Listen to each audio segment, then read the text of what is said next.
Привет, я Леонид Парфенов. Это события, люди, явления, определившие образ жизни. То, без чего нас невозможно представить, еще труднее понять. Очередной год, очередная серия. Сегодня год 2022. Киев бомбили, нам объявили специальную военную операцию. Мною принято решение о проведении специальной военной операции. А началась война.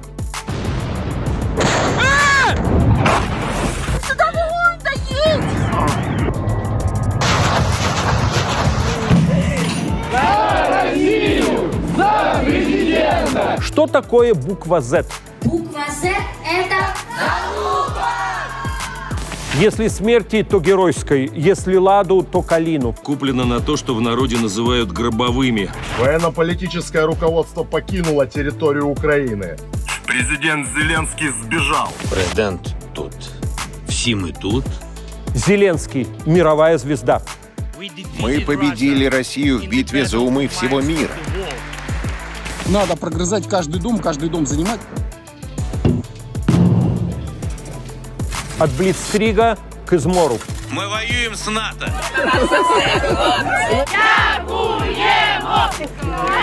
I here present unto you Queen Elizabeth. От Елизаветы II к Карлу III. Она подала пример самоотверженного служения долгу. Вагнера подъехали. Деньги есть, слава есть, свобода есть. Воспользуйтесь правильно. Белорусский военный округ. А я сейчас вам покажу, откуда на Беларусь готовилось нападение. Чемпионы мира. Аргентина в 3-й раз. Месси впервые. Спальники однозначно. Плюс туристические коврики или замену. Это все свое, мальчишки. От мобилизации к релокации. Я не хочу умирать за режим, он преступен.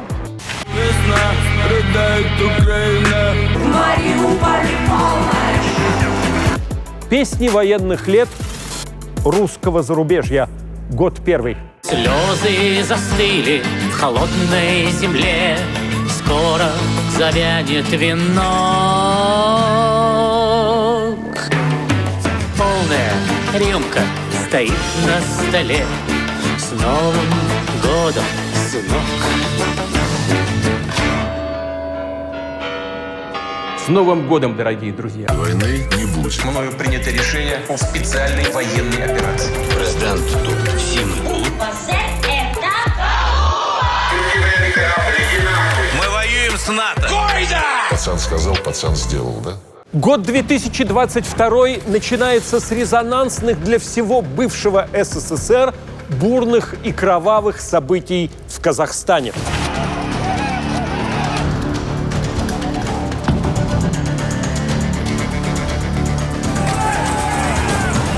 Почти 3 года назад ушел, чтобы пока остаться, президент Назарбаев, правивший страной еще с советских времен.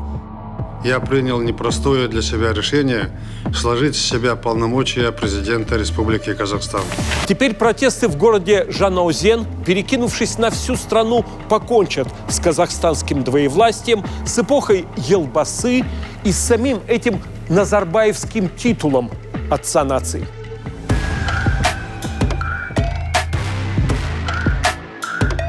Цены на газ в Казахстане могут вырасти. С сегодняшнего дня государство перестало регулировать стоимость голубого топлива на заправочных станциях. Теперь тарифы будет диктовать рынок. С 1 января власти отпускают цены на сжиженный газ, и он дорожает процентов на 20.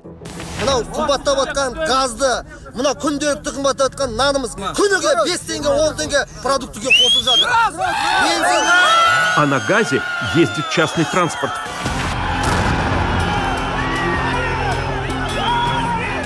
За 2 дня протесты охватывают весь Казахстан, быстро становясь политическими. Люди понимают, все потому, что власть перед ними безответственна.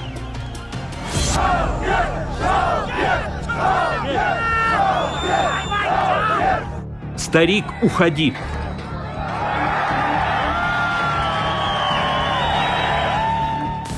Это про бывшего президента Назарбаева, который продолжает возглавлять Совет Безопасности и правящую партию.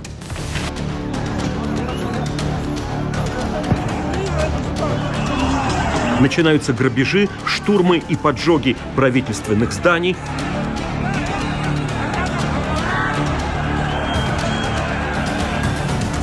Ведется антитеррористическая операция по уничтожению бандформирований. Главная цель – остановить террористов и обеспечить безопасность города. Власти теряют контроль над крупнейшим городом страны, 2-миллионной Алма-Атой.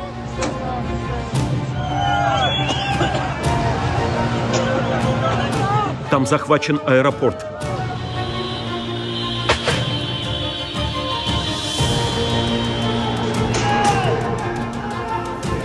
Силовики не могут справиться с бесчинствами или не хотят, ведя свою игру.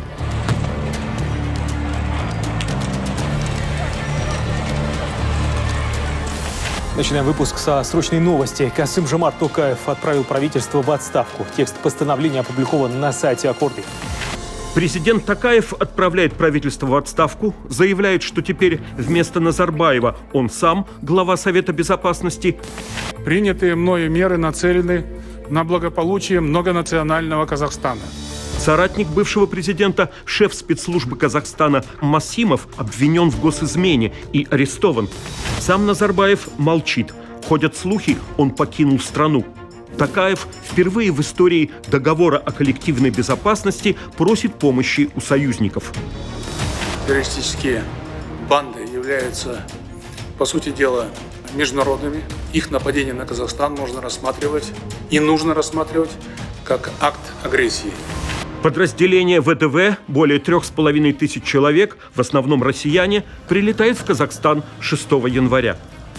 Правоохранительным органам и армии мною дан приказ открывать огонь на поражение без предупреждения.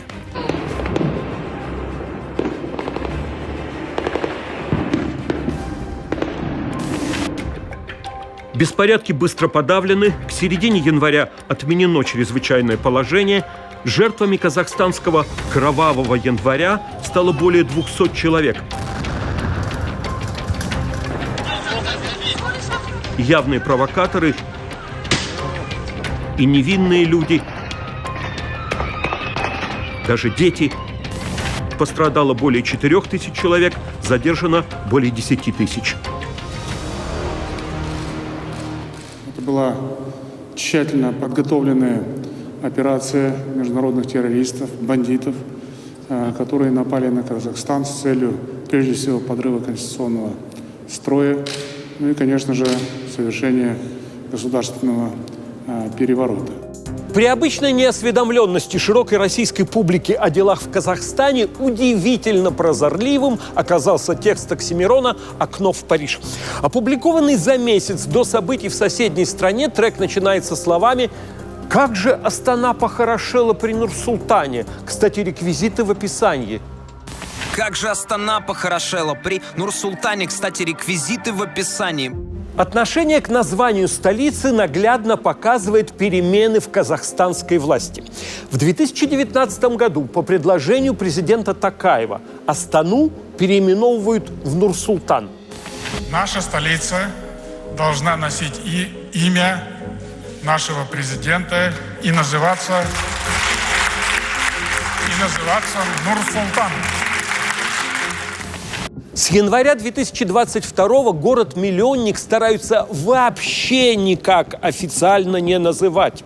Даже в сводках Госинформагентства о числе заболевших ковидом идут в столбик. Пункт 1 – столица. Пункт 2 – Алматы. Далее по списку. Наконец, президент Токаев подписывает указ об обратном переименовании Нур-Султана в Астану. Слухи про эмиграцию Назарбаева не подтвердятся, хотя было отчего. Его родня, занимавшая хлебные должности, срочно оставляет посты. Племянника потом посадят на 6 лет. Наконец, появившись перед камерами, сам Елбасы признает, что низвержен. Сообщаю, что я в 2019 году передал полномочия президента Касым-Жомарту Токаеву. И с тех пор являюсь пенсионером.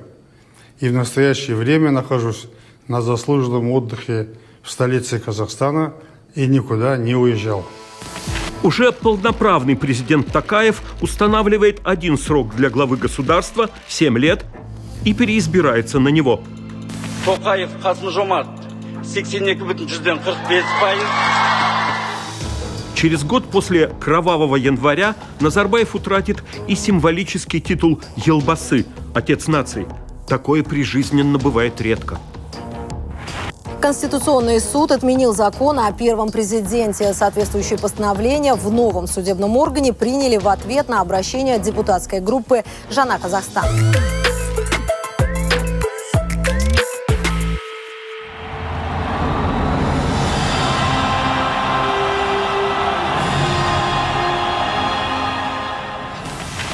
Пекин – первый город, прежде принимавший летнюю Олимпиаду, причем недавно, в 2008 году. Объявить столицу зимних Олимпийских игр 2022 года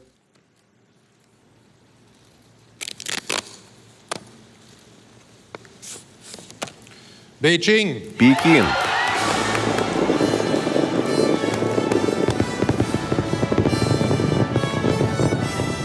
Ныне в 2022 проводит еще и зимние игры. Из-за последствий допинговых расследований российские паралимпийцы вообще не допущены до соревнований. Российские олимпийцы вновь, как и на летних играх 2 года назад, выступают под флагом не страны, а ее Олимпийского комитета. Огромный резонанс имеет новый скандал по поводу прошлогодней допинг-пробы фигуристки Камилы Валиевой. Официальная Россия привычно трактует инцидент как русофобские козни Запада, хотя в мире за Валиеву больше всего заступаются американцы.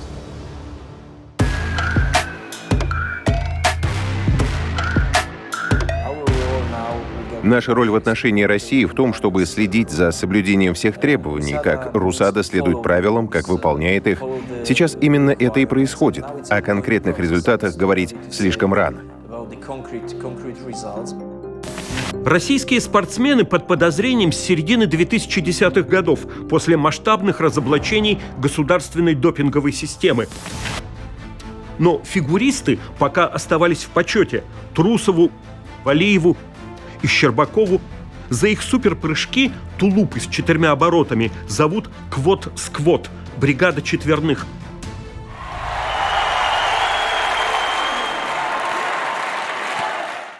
Совместный, мужской и женский, командный турнир россияне выигрывают, но тут приходит положительный результат декабрьской проверки на допинг главной претендентки на золото в одиночном катании Камилы Валиевой.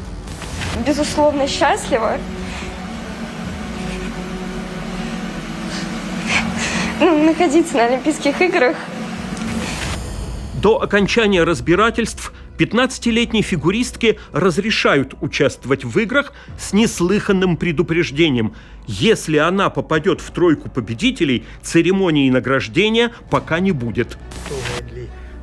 Главным образом от ВАДА зависит изучение всех аспектов этого дела, включая ситуацию с окружением девочки, потому что вы же понимаете, что 15-летняя девочка не делала бы ничего плохого в одиночку. В России бушует кампания поддержки. Как это? Соревноваться можно, а победить нет? Теперь главная спортивная новость. Наша звездная фигуристка Камила Валиева уже завтра выйдет на лед в Пекине, чтобы выступить в личном турнире, где она главная претендентка на золото. В произвольной программе Валиева несколько раз ошибается и занимает 4-е место.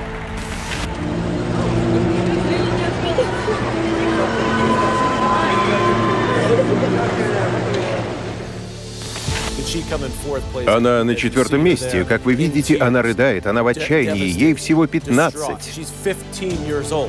Звание чемпионки России завоевала Камила Валиева, Москва. Разбирательства про допинг затянутся. Валиеву лишат золотой медали российского чемпионата, где брали злополучную пробу. Я очень рад вас видеть и поздравить вас с замечательным выступлением. Вместе с прочими фигуристами наградят в Кремле. Орденом дружбы награждены Валиева Камила Валерьевна, олимпийская чемпионка по фигурному катанию на коньках. Последствия обвинений против несовершеннолетней. В 2022 решено повысить минимальный возраст фигуристов на взрослых турнирах. В сезоне 2023-2024 он будет 16 лет, а в сезоне 2024-25 – 17 лет. Прежде россиянки Юлия Липницкая, Алина Загитова и Камила Валиева получали свои первые золотые медали 15-летними.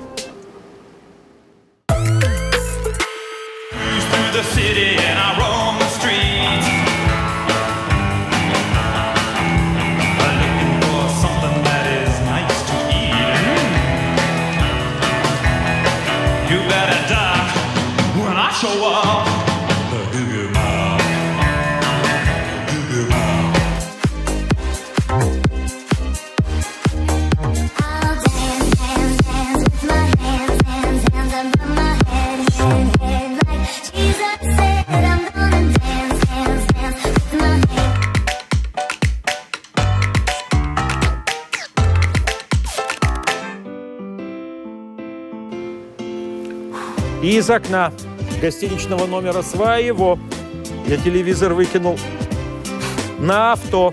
Хотел починить телек из лихих 90-х. Программа была тогда такая: намедни, не выходит.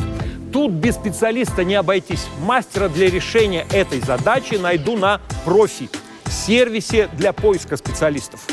2,5 миллиона профессионалов решат почти любую задачу. На сервисе мастера ремонта и красоты, репетиторы, бухгалтеры, юристы оказывают услуги как офлайн, так и дистанционно. Искать профи, который требуется именно вам, легко.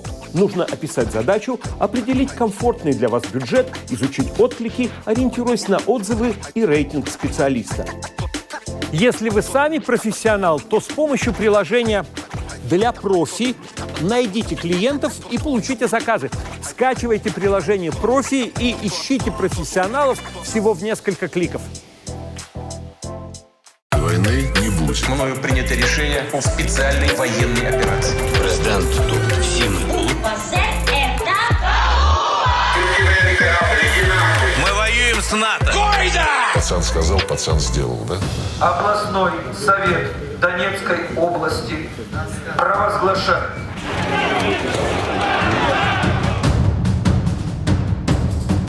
создание суверенного государства Донецкая Народная Республика.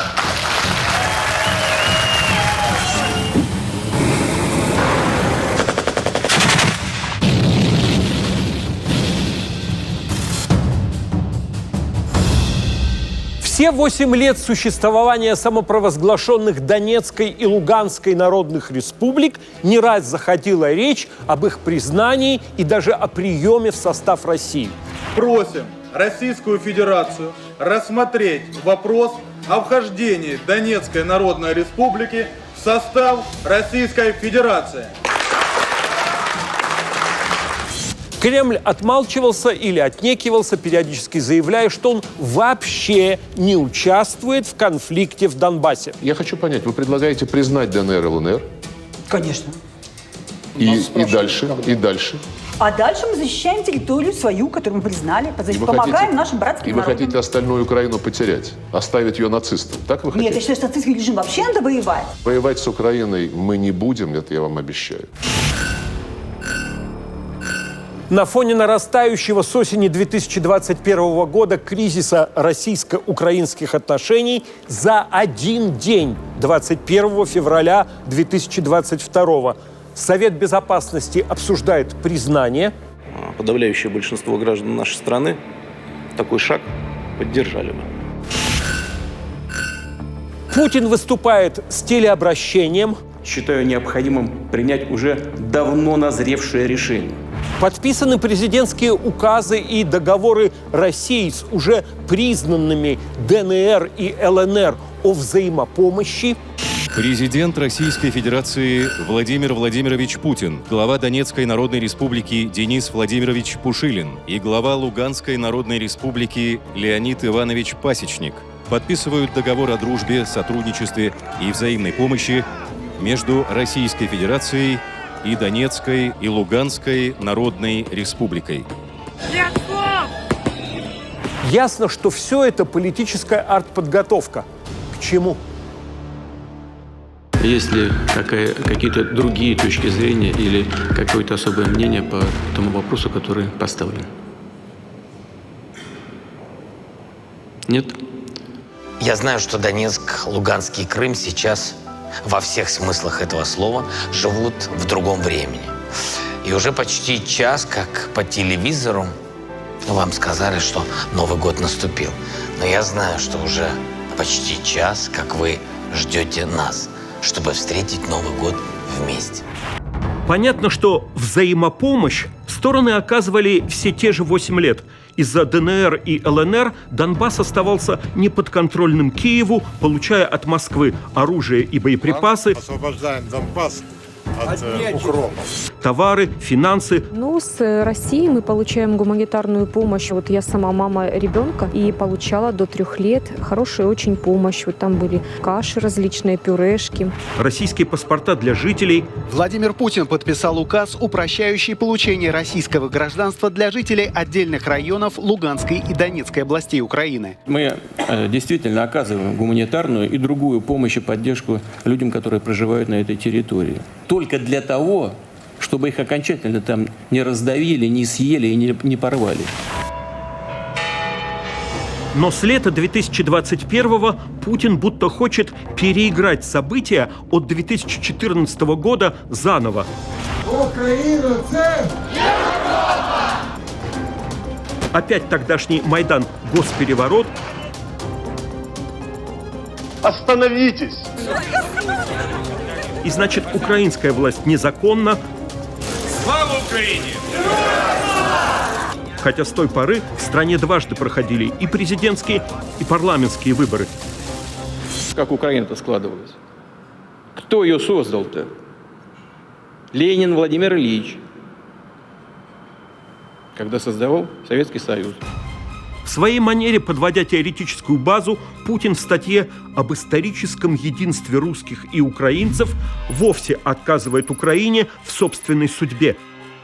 В статье президент пересказывает множество фактов из истории Древней Руси, а также называет современную Украину, еще одна цитата, детищем советской эпохи. Мол, ее лишь как антироссию использует Запад, с чем мы никогда не смиримся. Началась активная работа по проекту «Антироссия». Далее Москва требует не принимать Украину в НАТО. Россия все-таки собирается или не собирается нападать на Украину? И если нет, то, собственно, почему? Ну, а если да, то тем более почему? Спасибо. Это вопрос провокационный. Нас не может не беспокоить перспектива возможного принятия Украины в НАТО. И даже свернуть блок до рубежей 1997 года. Именно сложилась такая обстановка, что все, и в том числе и Россия, чувствовали бы себя уютно в Европе. Вот бы с какого времени все переиначить. Ни одного дюйма на восток, сказали нам в 90-е годы. Ну и чего? Надули. Ультиматумы заведомо неприемлемы, долгие переговоры в Кремле с президентом Франции, канцлером Германии бесплодны. Длинный стол Путина говорит больше, чем дистанция между Россией и Западом. Он переходит к аргументу, что в Донбассе происходит что-то вроде геноцида, что реально смешно, скажем это прямо. Путин явно уже все решил.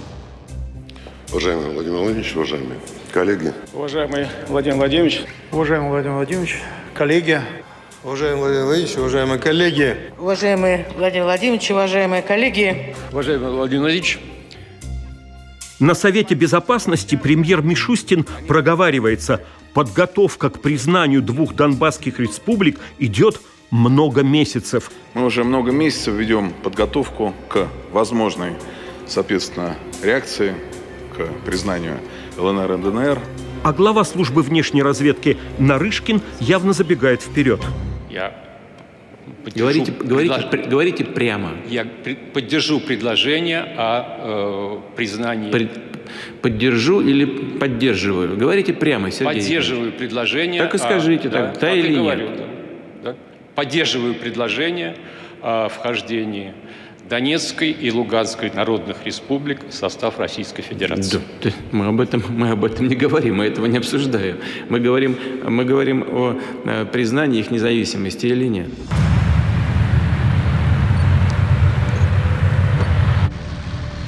У границ Украины с прошлого года стоят группировки российской армии. Газеты «Сан» и «Миррор», ссылаясь на данные американской разведки, публикуют данные о времени, когда Россия, по их мнению, вторгнется на территорию Украины. Пресс-секретарь российского лидера Дмитрий Песков, комментируя эти сообщения, заявил, к подобным публикациям сложно относиться серьезно. Я опасаюсь, что за молниеносной войной последует длительный и отвратительный период репрессий, мести и мятежей, и русские отцы и матери будут оплакивать молодых русских солдат. Западные спецслужбы открыто предупреждают о готовности вторжения. Какие у вас есть основания полагать, что он вообще рассматривает этот вариант? У нас есть значительный разведывательный потенциал. Спасибо большое. Для моего поколения война в Европе стала невообразимой. Это так и должно оставаться. Но ведь мы с вами были свидетелями войны в Европе, развязанной как раз блоком НАТО против Югославии. А западные посольства спешно эвакуируют из Киева дипломатов.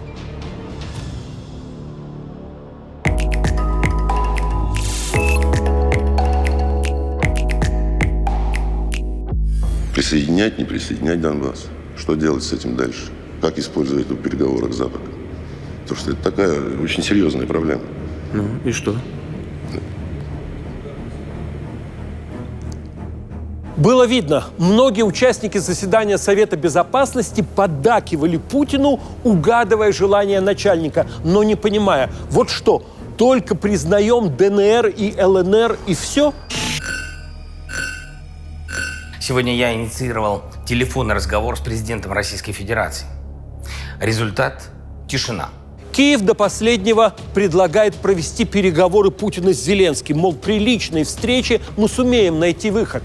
Кадры, которые распространило российское Министерство обороны, наглядный ответ западным журналистам, которые утверждали, что военные только и ждут морозов, чтобы напасть на Украину. А теперь своими глазами видят, как танки едут совсем в другую сторону – домой.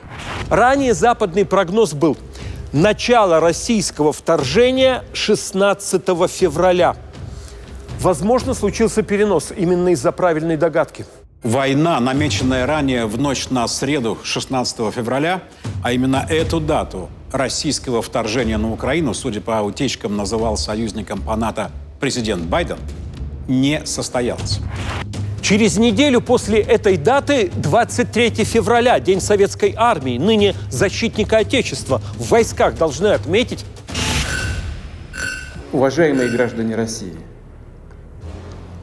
дорогие друзья, сегодня вновь считаю необходимым вернуться к трагическим событиям, происходящим на Донбассе. 24 февраля в 5:30 утра по московскому времени, 4:30 по киевскому, в эфир выходит заявление Путина о начале боевых действий против Украины.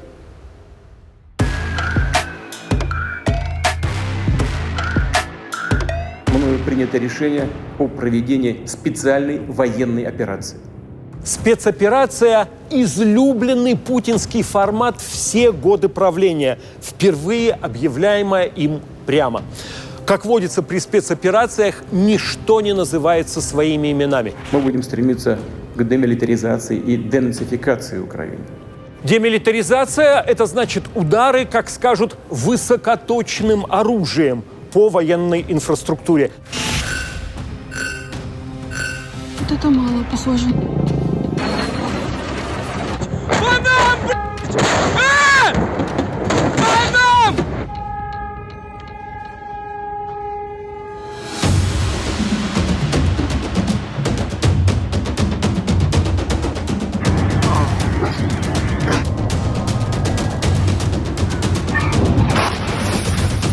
С какой-то происходит.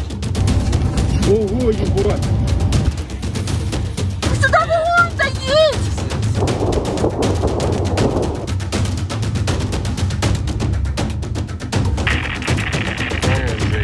Вон, она уже горит.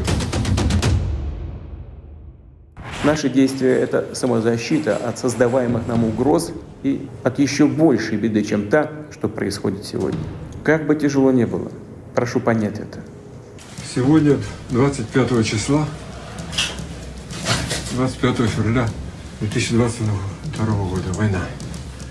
А денацификация – это свержение киевской власти. Ведь ее называли неонацистской Кремль и госпропаганда. Вы давали присягу на верность украинскому народу, а не антинародной хунте, которая грабит Украину и издевается над этим самым народом. И значит, наземная операция, которую разом начинают 5 украинских фронтов. Из Крыма. Идут и идут со стороны Крыма. Из Донбасса.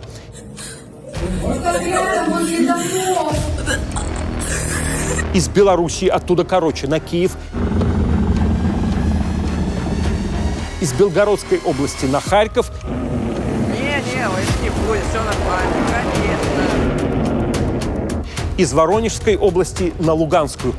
Боевая техника идет на переправу через Северский Донец, танки, БМП, БМД. Это война. Самая большая в Европе со времен Второй мировой. Она всю жизнь Украины и России делает прошлой, до войны. Еще раз настойчиво подчеркну. Вся ответственность за возможное кровопролитие будет целиком и полностью на совести правящего на территории Украины режима.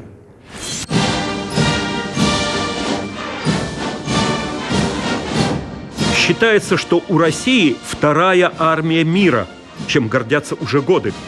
Мы будем твердо защищать наши национальные интересы. Надежные гарантии тому доблестные вооруженные силы России, наследники солдат Победы. Российские войска приближаются к Киеву. Утверждается, что они могут штурмовать столицу уже сегодня. Вполне вероятно, что в какой-то момент россияне возьмут под контроль Киев, хотя и не без боя. Даже сочувствующий Запад предрекал недолгое украинское сопротивление. Была оценка 96 часов, 4 суток. Вот они пошли-то.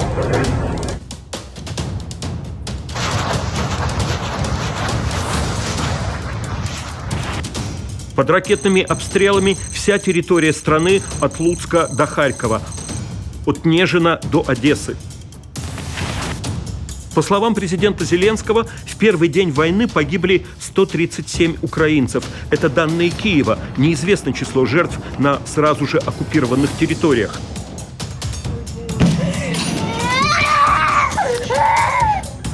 Устрашающее видео агрессии. Бронетехника врывается в поселки. Никаких опознавательных знаков.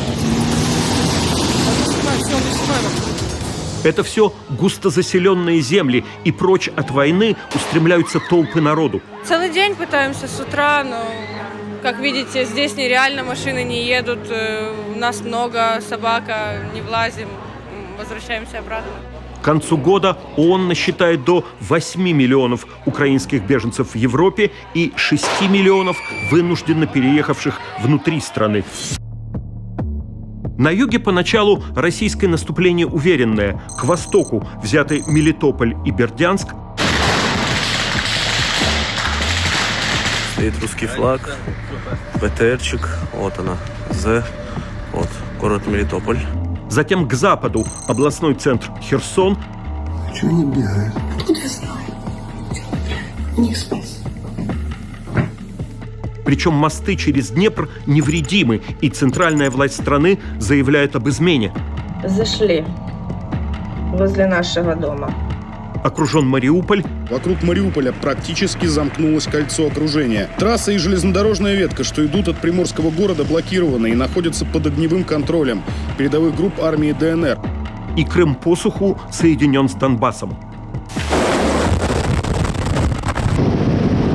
Но десант в Гостомеле, близ Киева, не может обеспечить плацдарма для захвата украинской столицы.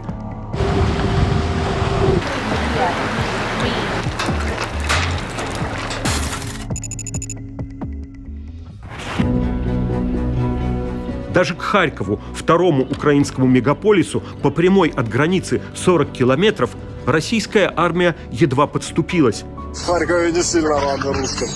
Что ВСУ оказались трудным противником, фактически признает даже Путин, вдруг обращаясь к ним напрямую. Еще раз обращаюсь к военнослужащим вооруженных сил Украины. Берите власть в свои руки. Похоже, нам с вами будет легче договориться, чем с этой шайкой наркоманов и неонацистов, которая засела в Киеве и взяла в заложники весь украинский народ. ВСУ, киевский режим пал. Военно-политическое руководство покинуло территорию Украины. Президент Зеленский сбежал. Генералы Генерального штаба позорно бежали за пределы Украины. Сдавайтесь добровольно подразделению Луганской Народной Республики. Но ни мятежа военных, ни массовой добровольной сдачи украинских солдат в плен нет. Вот так вот мы встречаем, сука, русский мир. Вот ваши Russian, буквы Z-ки. Так, блядь, уроды, вот так. Явно другого ждали и от гражданского населения. Оно не бежит встречать своих освободителей. Пришли, блядь, сука, до нас, пидоры ебаные, блядь. Щоб вам, сука, всім в аду горить, блядь. Та чому ви прийшли вбивати моїх батьків, моїх дітей? В первых захваченных россиянами населенных пунктах жители, пока их не запугали, ходят с национальными флагами и скандируют «Це Украина». Херсон – це Україна! Херсон – це Україна! Сикуни! Яростно сопротивляется тероборона. Вы оккупанты. Мы вас будем бить. У кого-то еще есть вопросы, с кем мы воюем? Уважаемые россияне, чтобы вы понимали, у кого-то еще есть вопросы, с какой сволочью мы воюем? Московские пропагандисты объясняют, там состоят фанатичные бандеровцы. Оружие может получить каждый, раздают прямо с грузовиков на киевских улицах. Не нужны ни разрешения, ни документы. К середине марта очевидно, блицкриг не удался. Спецоперация по типу «Крым 2.0» провалена. При этом обнадеженный Запад начинает военную поддержку Украины. Путин ставит на то, что мы потеряем к этому интерес, а мы еще раз докажем, что он ошибался.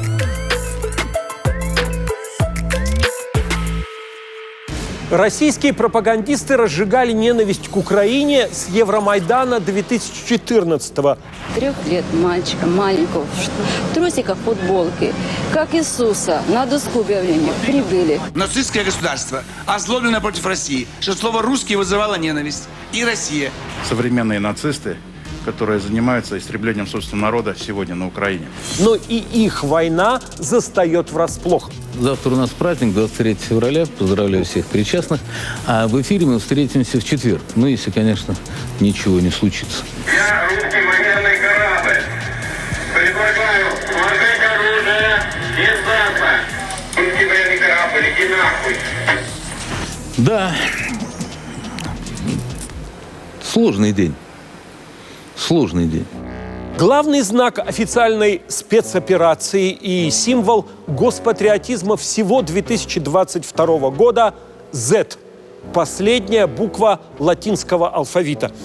Почему – непонятно, но все лозунги войны возникают в попыхах и меняются на ходу. Разве в русском алфавите букв больше нет? Почему им так уперлась эта буква Z? Тот, кто это все придумал, явно диссидент и национал-предатель, вражеский агент. На технике российской армии для распознания «свои» бывают латинское «В», треугольник и то ли 0, то ли «О». Це трофейний танк наш. Мы его віджали. Victory, победа, вроде более подходящая, но чаще используют Z. Она как-то воинственнее. Зорро! Чтоб латинская буква смотрелась своей, ее еще изображают в виде разложенной георгиевской ленты. Знак Дня Победы должен указывать, это снова война с нацизмом, добивание врага. Теперь каждый день 9 мая. последнее время ходят слухи, что часть автомобилистов начали на заднее стекло своего автомобиля клеить какую-то некую туалетную бумагу в форме латинской буквы Z. Так вот, во-первых, предостерегает, что это снижает заметно обзор, ну и, конечно, повышает аварийность. Ну и, кроме того, вероятность попадания тяжелых предметов в автомобиле с подобной символикой многократно увеличивается, поэтому будьте, пожалуйста, осторожны. Z на личных машинах и на аватарках. А мечи зажгли свет в домах в виде буквы Z. Акция проходит в нашем городе в эти минуты. Литера Z уже стала знаменитой. Латинскую букву можно увидеть на российской военной технике в Украине. Означает «за правду». Мы русские люди. Мы любим нашу страну. Мы за мир без нацизма. Еще чаще на госучреждениях. Вот так быстро символ рабочий, боевой рабочий символ превратился в символ идеологический. Я такого, честно говоря, не помню в своей жизни. В названиях организаций, городов и регионов. В форме Z на патриотических флешмобах выстраивают детей в садиках и школах.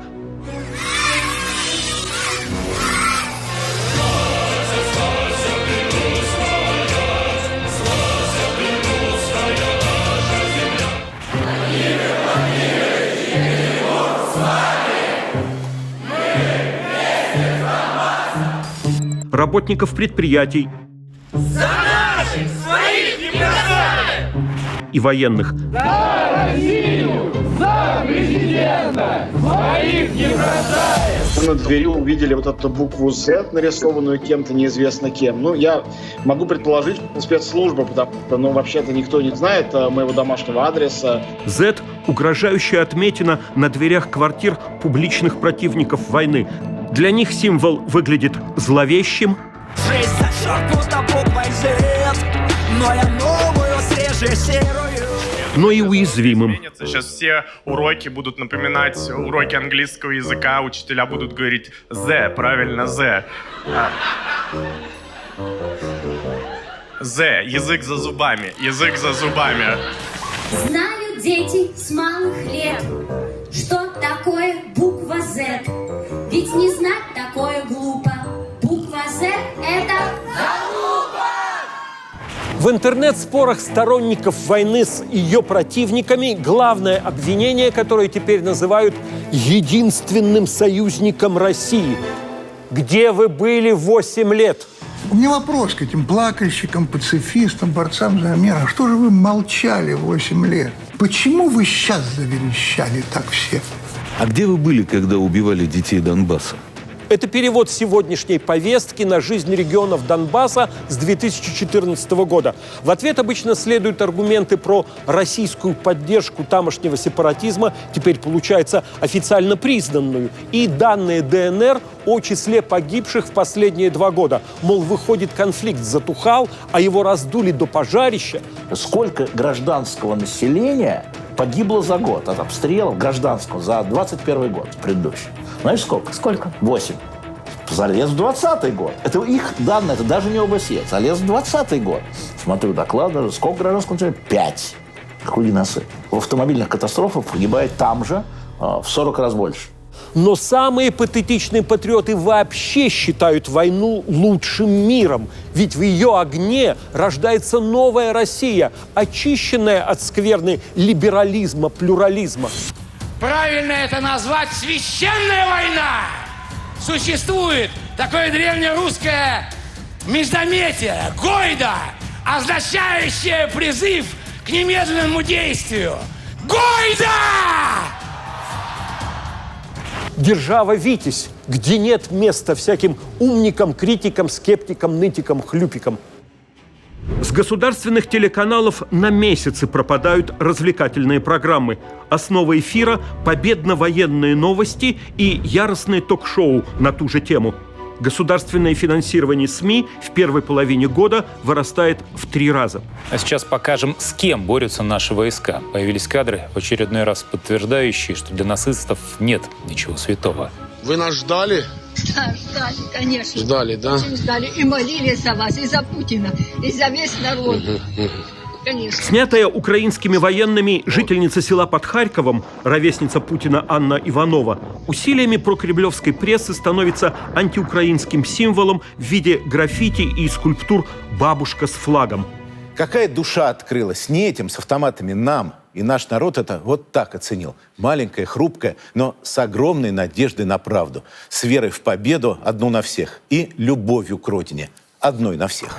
Вскоре окажется, что она не против киевских властей, а против войны и молится за мир. Владимир Владимирович, неправильно вы сделали. А вы у народа спросили украинского, хотят они войны. А вы спросили, они что-нибудь сделали против вас злого? Вот украинцы, мы, рабочие, кто мы против кого сделали? А страдаем больше мы. Чуть дольше проживет образ мальчика в танкистском шлеме, 8-летнего Алеши Павличенко из Белгородской области, провожающего российских солдат на войну.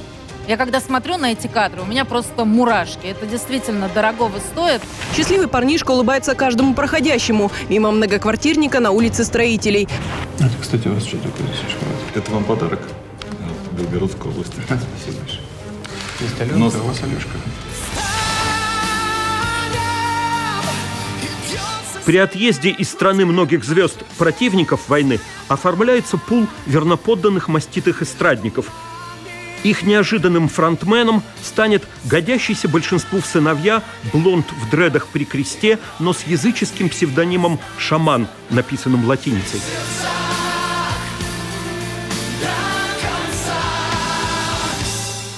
Такой, какой есть, и меня не сломать. И все потому, что я русский. Его хит национального мщения «Я русский, всему миру назло»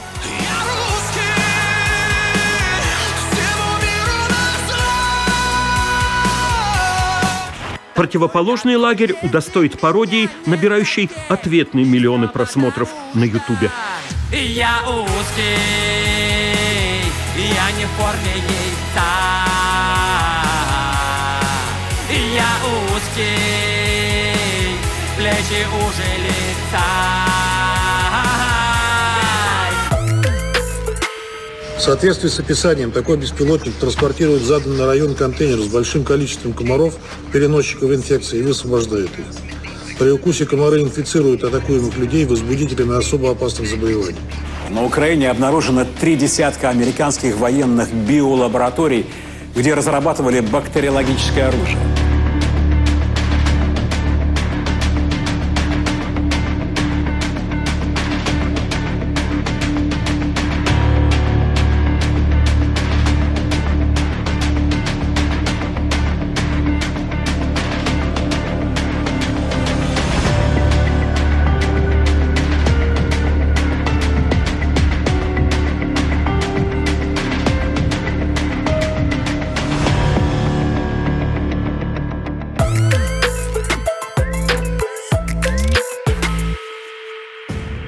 Даже в Великую Отечественную войну было и вышли без задержки на утро, как всегда, «Известия» и «Правда» и «Красная звезда». И писали все газеты немного по-разному. В войне с Украиной есть только «Красная звезда». Еще раз подчеркну, российские вооруженные силы никаких ударов по жилым кварталам украинских городов не наносят. Единственно верную официальную информацию транслирует представитель Министерства обороны России. Сначала генерал-майор, равно командиру дивизии. А с июня 2022-го генерал-лейтенант. Это уровень командующего армией Игорь Коношенков.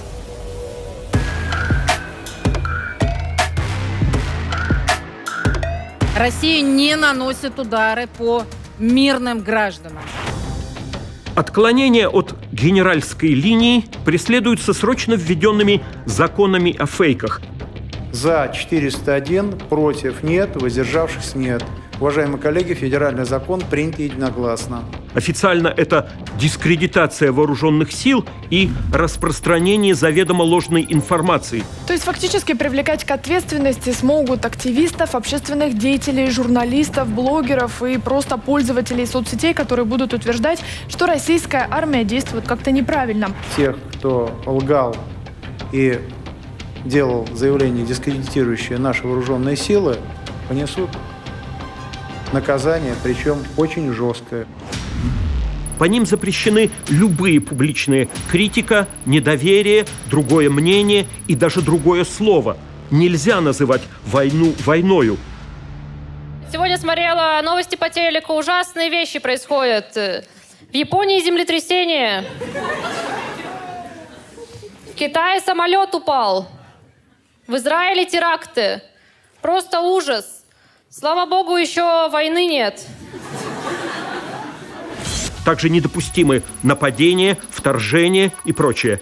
Только госэвфемизм «специальная военная операция» СВО. Это никакая не спецоперация. Это настоящая война против братского, дружественного, соседнего народа. Для начала крупный штраф, задержание, обыск. В принципе, вся суть за то, что назвал все. Административное дело. Все усилия гражданского общества должны быть направлены только на то, чтобы остановить войну. Признать виновным в совершении преступления предусмотренным судом АБД. Московского муниципального депутата Горинова первым за войну сажают сразу на 7 лет. Дело возбудили после заседания, на котором Горинов высказался против проведения конкурса детских рисунков, назвав его пиром во время чумы. А максимальное наказание – до 15. Следственный комитет МВД и прокуратура Москвы сегодня выступили с предупреждением, в котором рекомендовали гражданам воздержаться от участия в любых несогласованных акциях. Нет войне! Нет войне! Нет войне! В первый месяц войны за протесты привлечены к ответственности свыше 15 тысяч человек. От отчаянных пикетчиков в регионах, которых едва успевают хоть сфотографировать, до демонстрантки Марины Овсянниковой в прямом эфире программы «Время» на всю страну. Надо усилить сотрудничество в рамках союзного государства. А на совещании в правительстве обсуждали, как сохранить доступность. Через считанные минуты вот эта картинка была уже во всех ведущих западных СМИ. Это не метафора. Вот, сами видите. На всякий случай желаю всем здоровья. Всем без исключения. Даже предателям. Им и так с этим грузом жить дальше. За 4 месяца составляют 3303 протокола о дискредитации армии. По 35 за рабочий день. Если здесь просто сказать 2 слова, меня за это сейчас арестуют или нет? Вас уже задерживают. Из судебных решений известно и об отказах идти на войну профессионалов, военных и росгвардейцев в Пскове, Краснодарском крае, Дагестане, Кабардино-Балкарии, Бурятии. Российский протест обретает новое лицо. Пока мужчины уезжают или прячутся, на улицы выходят возмущенные женщины.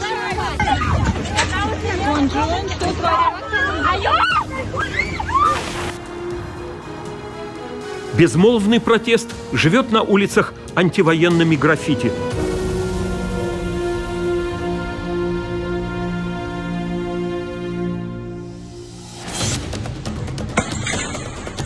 Заметна радикализация. За год пресса насчитает 77 антивоенных поджогов военкоматов, отделений полиции и зданий администрации.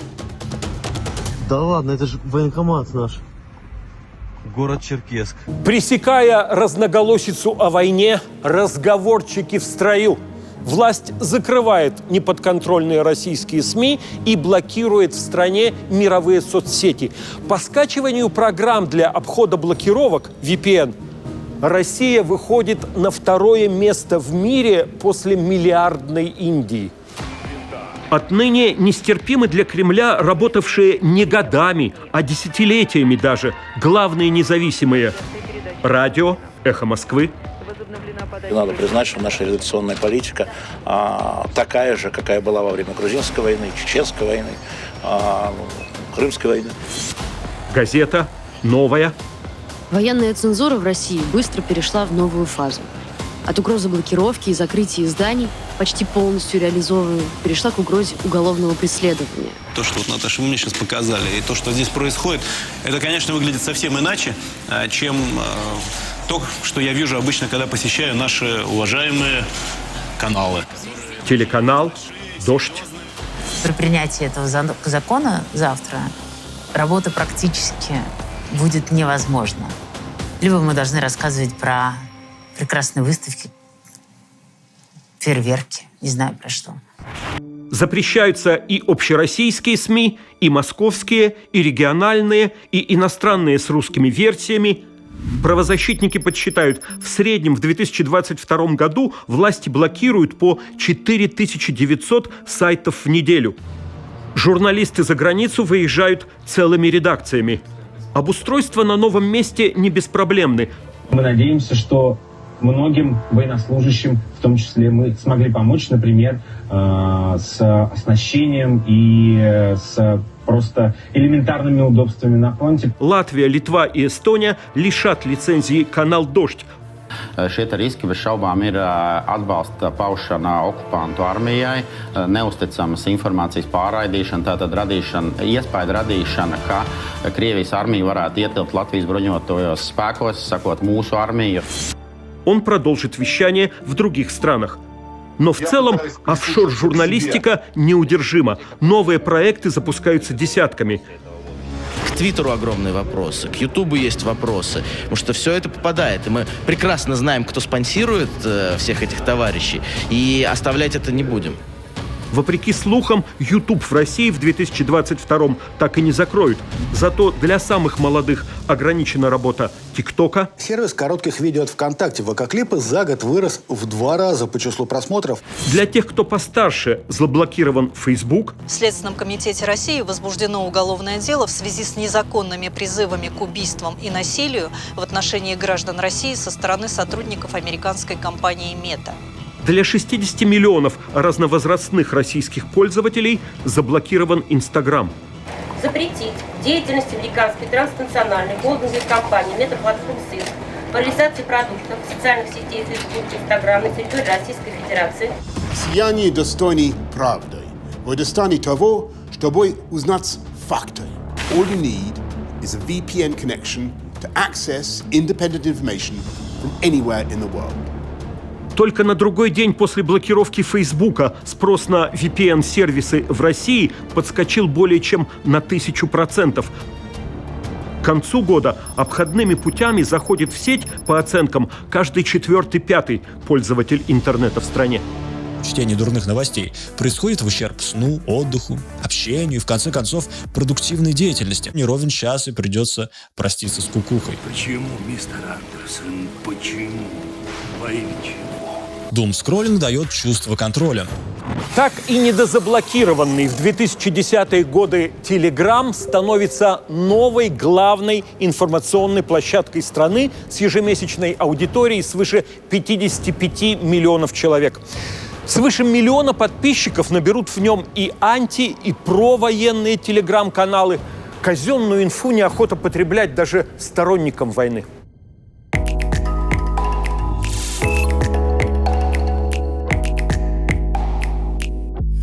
Против России ввели очередной пакет санкций, но Россия убрала этот пакет в пакет с пакетами.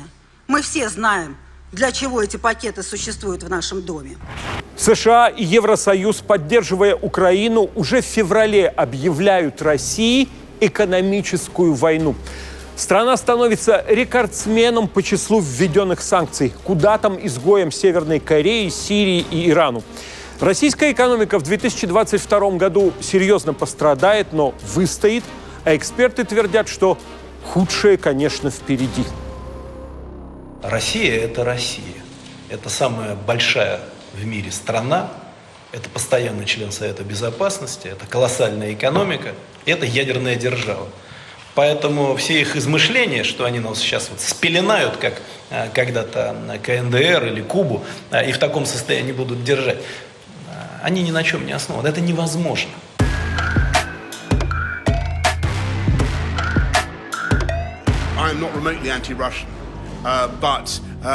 Я даже отдаленно не настроен антироссийски. Но думаю, все мы согласимся, что действия Владимира Путина во главе России совершенно разрушительны, что его вторжение на Украину бесчеловечное и варварское.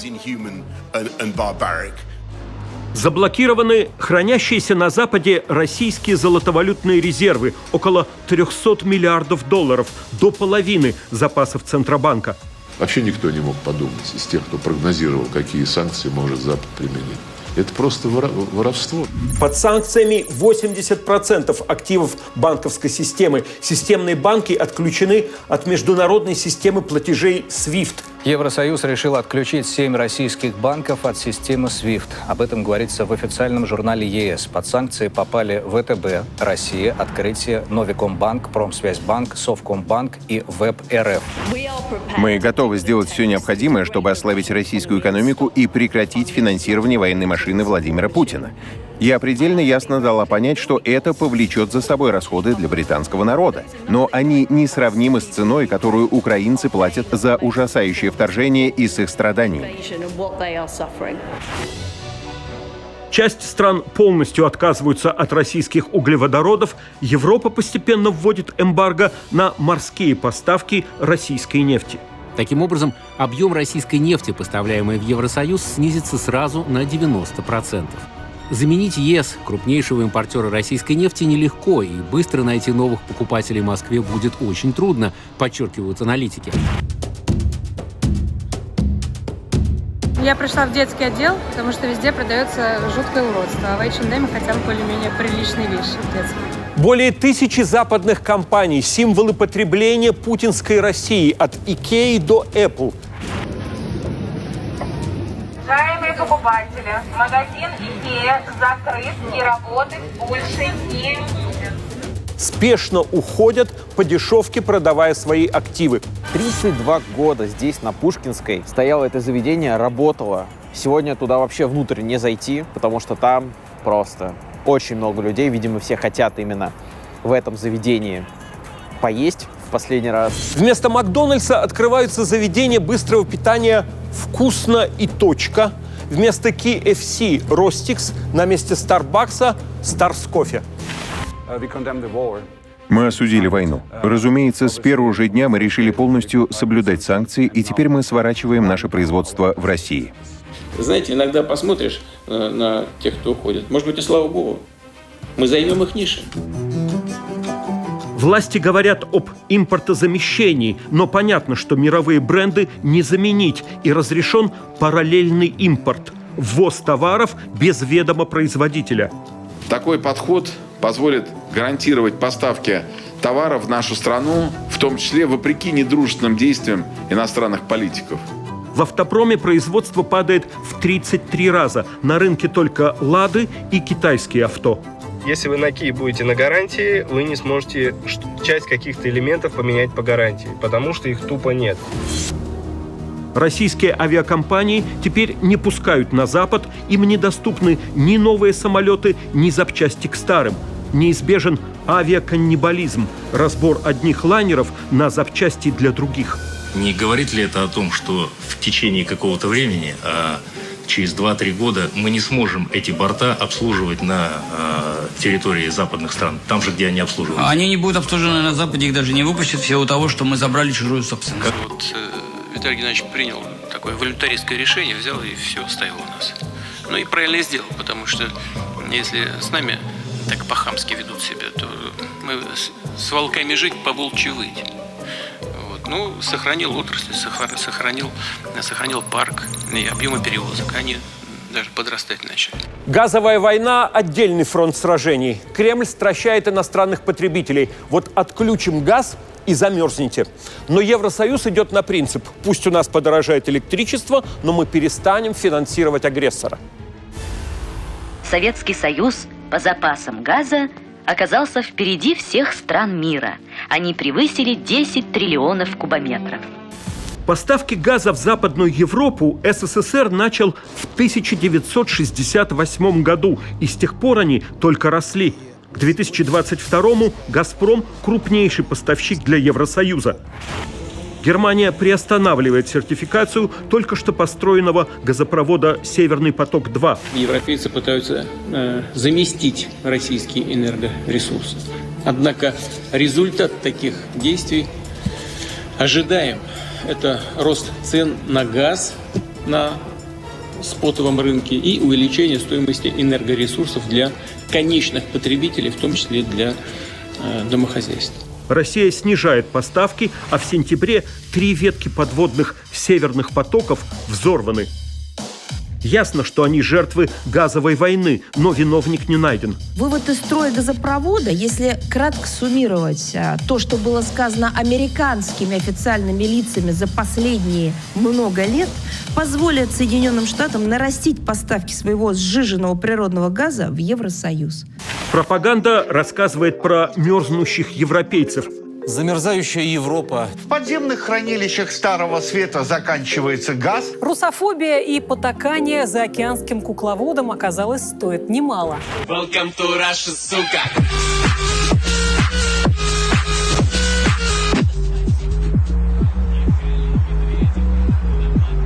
Хотя континент успел до холодов заполнить газохранилище, да и начало зимы выдается теплым. Заполненность газохранилищ приближается к 90%, при том, что мы больше не покупаем газ ни по какой цене и что он больше не поступает по Северному потоку-1. За последние недели цена на газ упала с 350 ниже 200 евро. Газовый экспорт в дальнее зарубежье по итогам года уменьшается почти вдвое, а строить новые ветки на восток – дело не быстрое, да и денег нет. Персональные санкции для россиян существуют уже 8 лет с начала конфликта с Украиной. Теперь список разрастается до 8,5 тысяч человек. Разжигателями войны считается все руководство страны, включая Путина, обе палаты парламента, бизнес-элита, главные пропагандисты. Мы продолжаем полную инвентаризацию финансовых активов, недвижимости, яхт, автомобилей класса люкс, которые принадлежат россиянам, находящимся под европейскими санкциями. Часть бизнесменов оспаривают санкции в западных судах, доказывая, что влияния на Кремль у них никакого. Виноваты ли мы? Да, конечно, мы все виноваты в этом пиздеце. Все мы виноваты в этом пиздеце. Вся Россия помазалась этим говном. Нас он помазал. Мы все виноваты.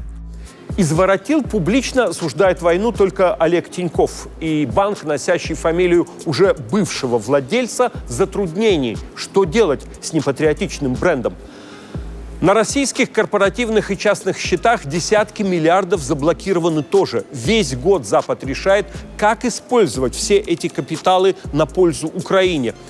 А пока помогает ей на свои. Участвовать в войне Запад отказывается. Это будет Третья мировая. Но в апреле на американской базе «Рамштайн» в Германии встречаются 40 стран. И эта антипутинская коалиция договаривается о поставках Украине оружия и разведданных. Больше всего помощи от США в 2022 на 23 миллиарда долларов. Эту войну начали не украинцы, а россияне. Подстрекательства со стороны украинцев не было. Эта война не спровоцирована. Россияне могут закончить этот конфликт в любой момент. Если они устали от эскалации, достаточно, чтобы один человек сказал «стоп». В боевой авиации отказано. Переноса войны в Россию НАТО не хочет. Для боев внутри страны Восточная Европа, Словения, Польша, Словакия, Чехия первыми передают Украине знакомую технику советских времен – танки Т-72, зенитно-ракетные комплексы С-300. Мы передали Украине систему противовоздушной обороны С-300 и машины для разминирования. В ближайшие дни поставим гаубицы. Британия, Германия, Италия поставляють гаубиці, самоходні артилерійські установки. Сполучені Штати Америки підтвердили на різних рівнях, що нашій державі направляються сучасні ракетні системи залпового вогню «Хаймерс». Противотанковый комплекс «Джавелин», мобильная ракетная система «Хаймарс», самые известные названия американского вооружения у украинцев усвоены и в России. Средствами противовоздушной обороны за сутки сбито 8 реактивных снарядов системы залпового огня «Хаймарс». Война идет, если кто-то не понял. Мы воюем с НАТО. Про всемирную помощь Киеву российская пропаганда почти с восторгом заявляет: вот, мы сражаемся не с Украиной, а с коллективным Западом, как со вселенским злом. Они готовы воевать до последнего украинца. НАТО вооружает, снабжает оружием, боеприпасами. Единственное, что поставляет Украина, это пушечное мясо или живую силу. Вот здесь проведена граница. В НАТО при этом вступают шведы и финны, и вправду выводя альянс к границам России. Решение пригласить Финляндию и Швецию в состав Альянса демонстрирует, что двери НАТО открыты. Это показывает, что президенту Путину не удалось закрыть двери НАТО. Нет ничего, что нас могло бы беспокоить с точки зрения членства Финляндии или Швеции в НАТО. Ну, хочется им, пожалуйста. Президент Финляндии десятилетиями самой комфортной страны-соседки объясняет Кремлю: посмотрите в зеркало, вы сами к этому привели. You caused this. Look at the mirror.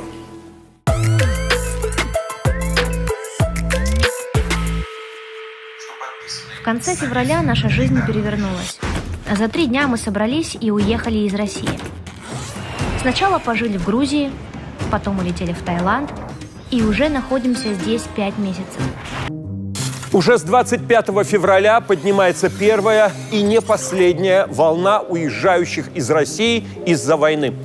Самая массовая миграция 21 века называет себя релокацией. Мол, мы просто переместились в пространстве, и это сугубо наше дело. Никаких отчетов и обязательств.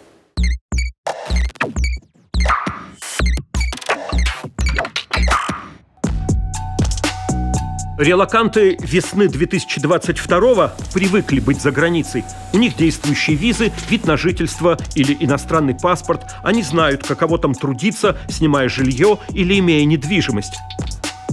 Еще и ковид научил работе на дистанционке, в том числе совсем дальней.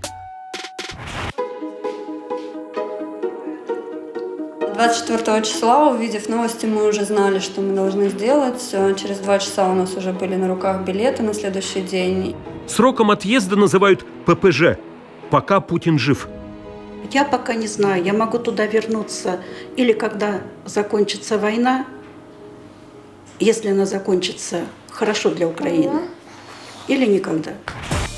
Обрыв авиасообщения с Западом удорожает дорогу в разы. Главным российским хабом становится Стамбул. В Стамбуле я на пересадке, потому что это сейчас, в общем, что у нас, Стамбул и Дубай. Для пересадки, если ты хочешь куда-то поехать, я лечу в Канаду. В Армении, куда можно лететь напрямую, даже с внутренним паспортом, и в соседней безвизовой Грузии взлетает аренда квартир и подрастает ВВП. Потом мы начали искать квартиру на долгосрок. Нам подвернулся вариант за $250, где все включено. Это была небольшая новая студия в километре от моря. Мы еще подумали, что это дорого для Батуми, потому что раньше за эти деньги можно было снять полноценную квартиру. Это понаехавшие привезли с собой деньги и скиллы. В Ереване сейчас очень много приезжих из России, которые открывают новые заведения. Здесь уютно, здесь все свои, все знакомые. Постоянно концерты, какие-то мероприятия. В основном люблю джаз-концерты. Нет войне! Нет войне! Уже в марте за границей проходят первые антивоенные концерты релокантов для релокантов со сбором средств для украинских беженцев. Там, где нас нет, горит невиданный рассвет, где нас нет, море и рубиновый закат, где нас нет. Малое количество русских селебритис позволяют себе какие-то высказывания против войны, и то, что Мирон это сделал, это уже круто, плюс то, что он делает благотворительный концерт, и все средства будут отправлены в Украину. Их стримят в Инстаграме и на Ютубе, посылая привет в Россию тем, кто не может уехать. Война должна остановиться. Война должна остановиться срочно, потому что это полный пиздец. Нет! Нет! Да кому вы там нужны? Главный тезис пропаганды. Денег нет, а ведь еще надо кушать и вообще как-то жить. Жалоба ранее популярной российской группы Little Big на тяжелую жизнь на чужбине. С началом спецоперации вокалисты Илья Прусикин и Софья Каюр-Таюрская спешно уехали из России, однако поддержать успех за границей у них так и не получилось. Релокантов, журналистов и артистов особенно часто объявляют иноагентами, на некоторых из них возбуждают дела, всех отъехавших называют скопом предателями, но никто другого себе вслед и не ждал. Любой народ, а тем более российский народ, всегда сможет отличить истинных патриотов от подонков и предателей и просто выплюнет их, как случайно залетевшую в рот мушку выплюнет на панель. Алеша, я в Германии, я сейчас совершенно не могу разговаривать. Через часик позвоните, пожалуйста. Пока. Ага. Еще не все в курсе, что вы в Германии. Ну, никто не в курсе. Я же уехала вот так. Звездные релоканты секрета из своей политической позиции не делают. Вовсю вещают из-за границ, и рты им не заткнешь. Фактором внутрироссийской жизни они остаются. Война между Россией и Украиной – это безумие. Летят крылатые российские ракеты в жилой дом в Одессе. Зачем нужно понимать что-то в геополитике, когда Мариуполь просто разбомблен дотла? Я каждый день молюсь, чтобы эта война прекратилась. Чтобы моя страна прекратила эту войну.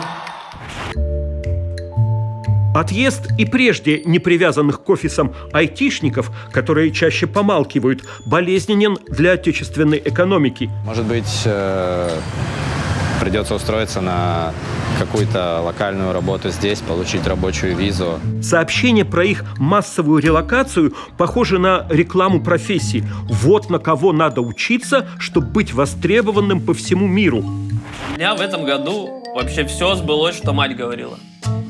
Что надо было английский учить, становиться айтишником. Потом еще выяснилось, что незнакомым людям двери нельзя открывать. Чуть не впервые власть так явно признает право профессионала на лучшее для карьеры место и необходимость создавать конкурентные преимущества дома.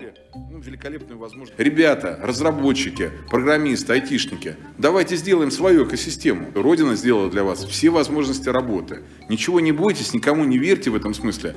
Все будет здесь хорошо, и вы надежно сможете и спокойно работать на свою страну, на свою компанию, нормально зарабатывать и комфортно здесь проживать. Войны не будет. Мною принято решение о специальной военной операции. Президент тут всім будуть. Мы воюем с НАТО. Пацан сказал, пацан сделал, да? Здравствуйте, Иван Григорьевич. Здравствуйте. Хорошо, отлично. У нас есть конституция. Мы вас вылечим. Да не надо лечить. У нас 2 укола. Ну вот видите опять. Ну что это? Ну это же негодяй. Ну подонок. Я прошу прощения. Господа, я прошу прощения. Ой, ну что вы делаете? Подонок сейчас. Я вообще... Ну, Ларвольевич, ну сядьте, пожалуйста. Как можно? Сядьте, пожалуйста, оба сядьте. 2 смерти российских политиков в 2022 году, которые в условиях войны с Украиной обретают особый смысл. 6 апреля умер Владимир Жириновский, основатель и бессменный руководитель ЛДПР. Всю свою карьеру он позиционировал себя российским имперцем. Боже, царя храни! Не раз категорически заявлял о претензиях к Украине. Чернигов, Сумы, там, Донецк, Запорожье, все это Россия. И даже предрекал войну с ней, ошибившись с датой лишь на 2 суток. 4 часа утра, 22 февраля.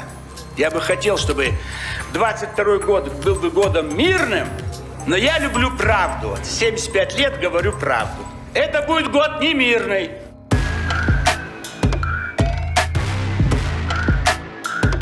В законе прямо написано, трудовые коллективы участвуют в избирательной кампании.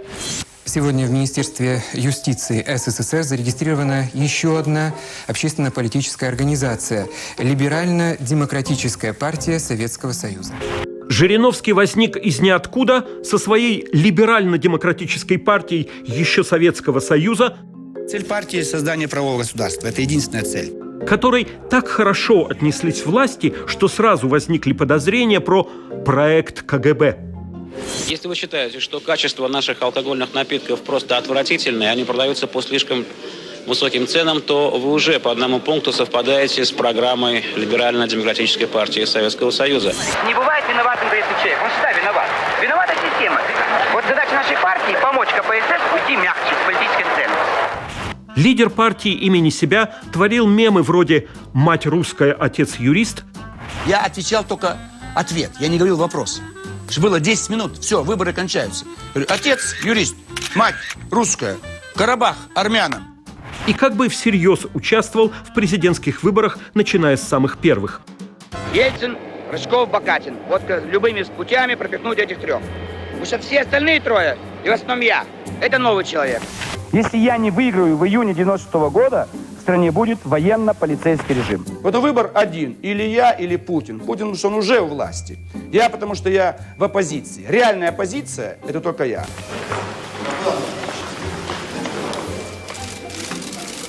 За нашу победу. Я 4-й раз иду на выборы президента. Голосуй за Жириновского. Не хамите мне, не хамите! Не хами мне! Я отвечаю здесь! Вам молчать нужно сидеть! Какой я есть, я уже сказал. В этом моя прелесть. Замолчи, дура, замолчи. Владимир Владимирович, ну не оскорбляйте женщину. Ну если она тупая. Владимир Владимирович! Если мозгов нету. Видишь, что делает? Вот видишь? Вот идиотка, что? Убери ее отсюда! Либерально-демократическая партия 24,3%. Почти четверть голосов за список ЛДПР в Первую Госдуму напугали демократов первой волны. Россия, одумайся, ты одурела. Но Жириновский Кремлю ни в чем не перечил, зато аккумулировал протестное настроение. Деньги есть, все есть. Но те, кто пробрался наверх, они набили себе карманы, набили свои счета в иностранных банках и продолжают вас оболванивать, обманывать каждый день через пропаганду. Мы изменим, у вас будет другое телевидение. От ЛДПР в парламент избирались воротилы, обеспечивая себе неприкосновенность, а партии благополучие. Жирик был прирожденный провокатор. Работал легко, артистично, и за это ему прощалось многое. Ему позволялось даже ругать режим, иметь отца-еврея и нарушать уголовный кодекс. Для народа попросту скандалист Жирик и Вольфыч. Там никто не хочет жить в Америке, никто! У тебя барахол, доллар. Это грязная зеленая бумажка. Которому все сходит с рук. Возьми его отсюда, выкини, что ты стоишь, Олег? Так, что? Возьми за шкирку, скотину эту. Да вы что, с ума посходили? Шел отсюда, подлец! Негодяй такой, чтоб тебе близко не было, скотина! Выгони его отсюда, подлеца! И расстреляй его там в коридоре! А вот куры ходят. Куры.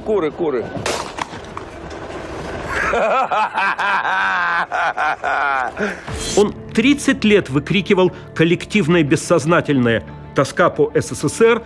Хватит уже эти 15 союзных, 20 автономных, какие-то округа. Невозможно. Единое государство. Все. Ненависть к Дальнему Западу. А вспомните, кто бомбил Югославию? Чего ж вы бомбили Югославию? Все страны НАТО, 16 стран. К ближним соседям. Смешно. Будет угроза жизни русских, мы русских будем защищать. Вот послухаешь его, и сразу хочется в НАТО. Мы вам еще покажем. Обычный фашист. А ты не улыбайся, стой. Ну я же не фашист. Владимир. А вот он хмурый стоит, он знает, чем кончится все для вас. Хоронили по высшему кремлевскому разряду, заведенному при Сталине и продолженному всеми последующими гонками на лафетах. Только с отпеванием патриархом. Мы собрались, чтобы помолиться перед гробом Владимира Вольфовича Жириновского. Работать имперцем весь вечер на арене пытается даже Медведев со своими постами про заграничных ублюдков и выродков. Галтелые националисты, щирые украинцы. Но Жириновский-то вошел в историю не текстами, а ролью.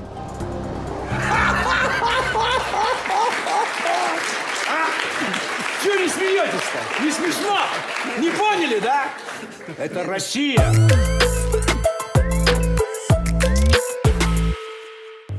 Сограждане, в силу сложившейся ситуации с образованием Содружества независимых государств я прекращаю свою деятельность на посту президента СССР. 30 августа 2022 умер Михаил Горбачев, первый и последний президент СССР, попыткой частичного восстановления которого многие считают войну с Украиной.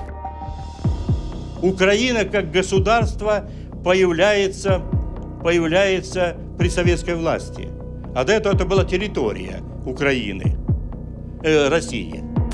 Более 30 лет находясь в отставке, Горбачев про Ельцина всегда высказывался сугубо негативно. Путина порой критиковал, порой хвалил, а присоединение к России Крыма приветствовал.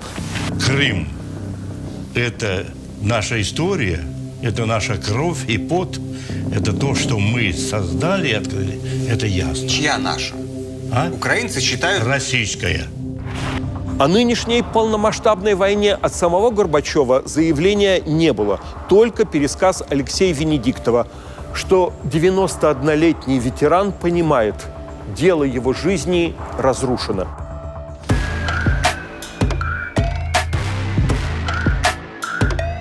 Mikhail Gorbachev. Mikhail Gorbachev. Mikhail Gorbachev. Gorbachev. Gorbachev. Gorbachev. Gorbachev. Gorbachev. Gorbachev. Gorbachev. В мире говорят про Горби, самого влиятельного политика второй половины 20 века, окончившего холодную войну. Он встретится с президентом Рейганом в Исландии на первом из нескольких чрезвычайно важных саммитов по вопросам ядерного оружия. Совместными усилиями противники становятся союзниками, руководствуясь знаменитым девизом Рейгана «Доверяй, но проверяй». Нобелевскую премию мира в 1990 году он получил за ведущую роль в мирном процессе. Распропагандированное и дезинформированное общество не знало, как следует, что же происходит вокруг и что ждет страну в самом ближайшем будущем.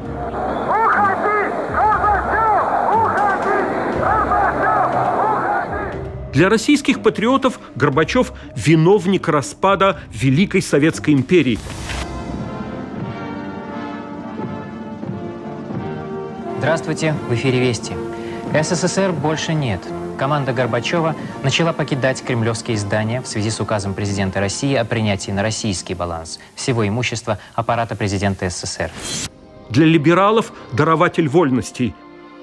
Я вообще думаю, по-порядочному бы надо это запустить. Пусть народ решит, одобрит. Он что, согласился разделить страну или нет? Теперь такие заслуги не в чести.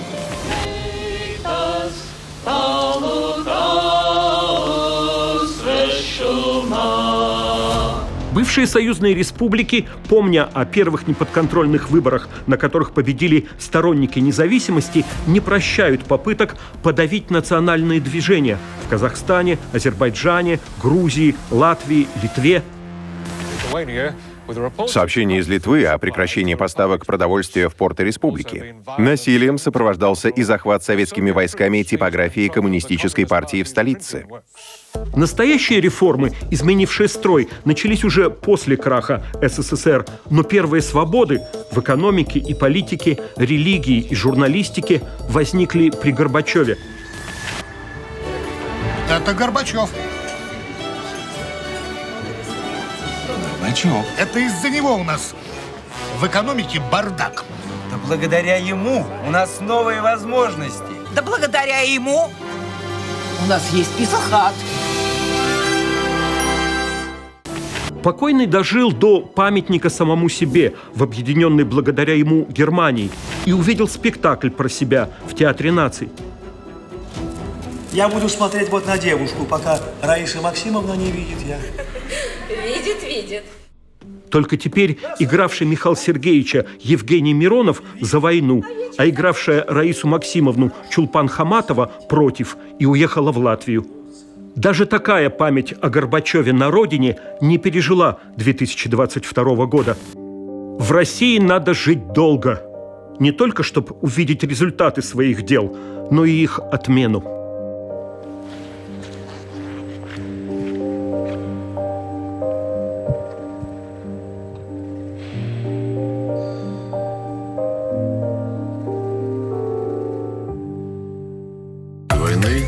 Мною принято решение о специальной военной операции. Президент тут сильный.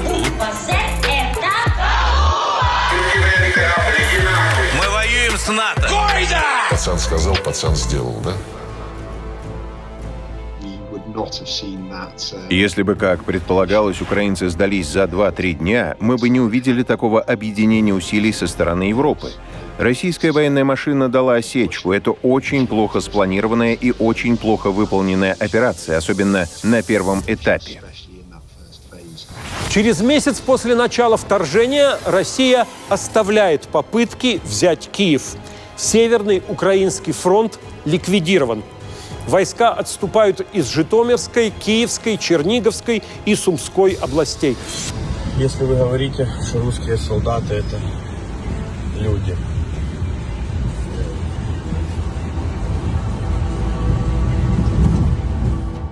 На освобожденных территориях обнаружены сотни погибших гражданских лиц. Ужасы войны обретают главный адрес-пароль – Буча, райцентр в 35 километрах от украинской столицы.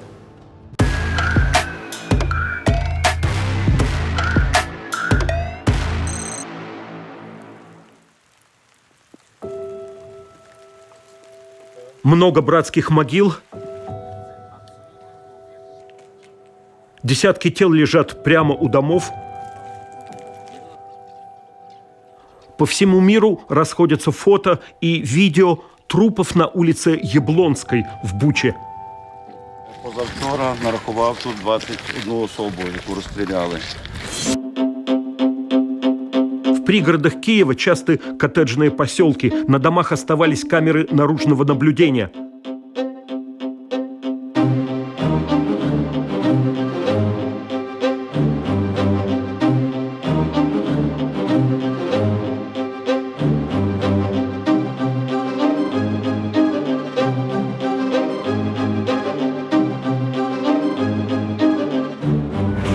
Много свидетельств очевидцев. Застрелили зятя, зятя застрелили. Приставили сюда, полголовы отпало. Кого-то из местных пытали и убили, как участника теробороны. Других расстреливали без разговоров. Есть погибшие в машинах, ехавшие на велосипеде. Спутниковые снимки подтверждают, первые жертвы появились с начала оккупации. Март выдался холодным, и трупы пролежали на улицах до апреля. В Бучанском районе насчитают свыше 1000 погибших жителей. Из них расстреляны более 650 человек. Россия обвинения возмущенно отрицает. Это все украинские фальсификации. Российские вооруженные силы в рамках реконфигурации своего присутствия 30 марта еще покинули район города Буча, и последующие 3 дня там выступал мэр по телевидению, говорил, что город возвращается к нормальной жизни, появились там и вооруженные силы Украины, показывали улицы, где никаких трупов не было. Ну и вот через 3 дня решили, наверное, организовать подобную постановку. Потом появятся пошаговые расследования происходившего в Буче и окрестностях. На них попросту не отвечают по существу. Доказательства в Буче очевидны. Российские командиры и солдаты, по крайней мере, из одной воинской части, неделями убивали мирных жителей, предполагая или, возможно, надеясь, что их никто не видит. Бывают и прямые признания.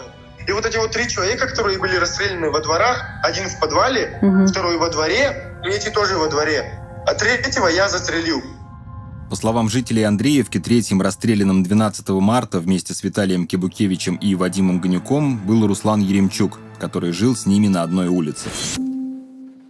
Первые украинские суды проходят уже в мае. За убийство гражданских лиц захваченные российские военные получают до 15 лет тюрьмы. Искренне настаиваю, в тот момент я нервничал, когда все это случилось. Так, пошли по местам. Пиздим не мы, пиздим другие. Массовое мародерство. В украинских домах российские военные затоваривались бытовой техникой и почтой слали домой посылки весом до полутонны. Особенно популярны стиральные машины. Известны имена, звания, номера воинских подразделений. До конца года украинские власти регистрируют около 50 тысяч сообщений о военных преступлениях, обстрелах населенных пунктов, разрушении больниц, школ, жилых домов, гибели мирных жителей. В Госдуму внесен закон, снимающий уголовную ответственность за преступления на территории Украины, если они совершены ради защиты интересов России. 64-й отдельной мотострелковой бригаде, стоявшей в Буче, президент Путин присваивает звание гвардейской.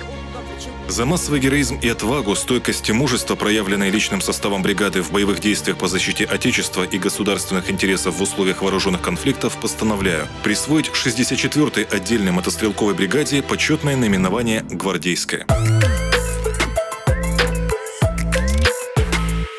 Давайте сьогодні кожен чесно відповість сам собі на важливе питання.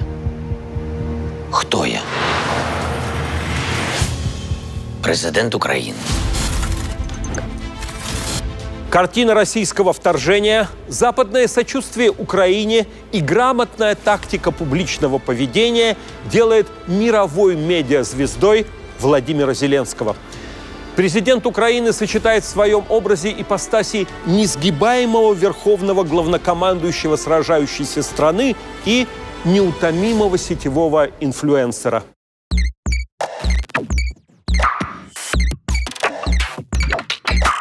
Владимир Зеленский снял галстук во время своего прямого обращения для того, чтобы не жевать его в эфире. Потому что ситуация, в которой он оказался сегодня, аналогична ситуации, в которой был господин Саакашвили. Считается, что в первый день войны на предложение Байдена об эвакуации Зеленский ответил: «Мне нужны боеприпасы, а не такси». Лідер фракції тут, голова Офісу президента тут, прем'єр-міністр Шмигаль тут, Подоляк тут, президент тут. Всі ми тут. Что власти в Киеве нет. Законодательной власти как таковой уже нет. И исполнительная власть, она достаточно номинальная. А глава Украины бежал в Польшу. Появилась информация, что он перебрался в посольство США в Польше и оттуда приезжает в свой бункер в Киеве. Еще неделю твердят российские официальные лица и пропаганда. Возникнув из небытия, экс-президент Янукович предлагает сдать власть по добру, по здорову. Видимо, ему. Неужто был и такой план? Вполне возможно, мы увидим господина Януковича в Киеве и занесут его туда на штыках ополченцев двух народных республик. У Зеленского теперь только хаки-униформа, он перестал бриться, собран и решителен. Что ты хочешь от нас? Уйди с нашей земли. Вместо официальной съемки протокола – селфи с мобильного. Страна сражается, столица в осаде, президент на посту и постит с него почти ежедневно. А сейчас хочу сказать отдельно гражданам Российской Федерации. Уверен, среди вас много тех, кому политика вашего государства противна. Он обращается и к россиянам через голову Кремля. Украина никогда не угрожала безопасности Российской Федерации. Даже сейчас мы делаем все только для того, чтобы вернуть мир на свою землю. В его команде в диалоге с русской аудиторией еще злой советник Подоляк. После падения Луганской и Донецкой, я могу вам сказать, 3-3,5 месяца, и война окончательно закончится на полностью освобожденных территориях Украины. И добрый советник Арестович. А я вам сейчас расскажу, откуда Беларусь на нас готовила нападение. 4 точки сейчас покажу, вот откуда она хотела нападать. С весны Зеленский ездит по стране, в прифронтовую зону тоже. Шановні присутні, шановні панове офіцери, військові, наші герої. Маю честь бути сьогодні тут. Президент Зеленский, для меня большая честь вновь приветствовать вас в Белом доме. За рубеж с визитом в США впервые отправится в декабре, уже признанный журналом Time человеком года. We defeated Russia in the battle for minds of the world. Мы победили Россию в битве за умы всего мира.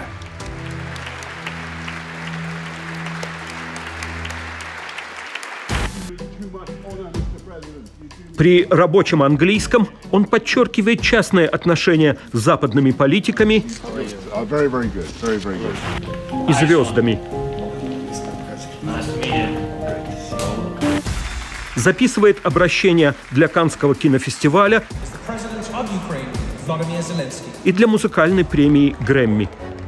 На своей земле мы сражаемся с Россией, которая своими бомбами приносит ужасную тишину, мертвую тишину. Наполните ее своей музыкой.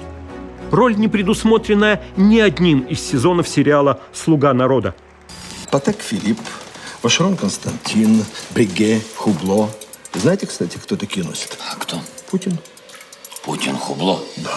Но в гигантском YouTube-архиве зеленского шоумена сыщут эпизоды и похлеще. Молодая семья. Владимир Путин и Алина Кабаева. Добрый вечер. Иди сюда, Вовчик. Вованчик. Гуден так. У вас есть любимая шутка про Путина? Думаю, так. Не впевнений, що я готовий її розказати. Противостояние образов президентов Украины и России очевидно. Это называют «война КВН с КГБ». Я сейчас обращаюсь к человеку, от которого зависит моя, да что там моя, судьба всей Украины. Владимир Владимирович. Вы поймете, о чем я.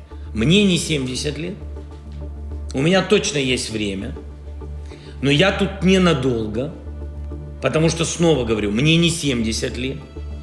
И после меня придет человек достойный. Я хочу закончить эту войну. Я не хочу, чтобы у нас были сотни тысяч погибших. Я этого не хочу.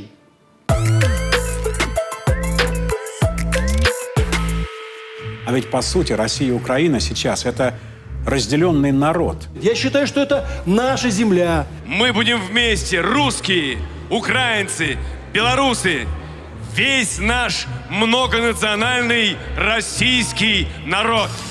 Госпропаганда и лично Путин часто противоречат самим себе, ничуть об этом не беспокоясь.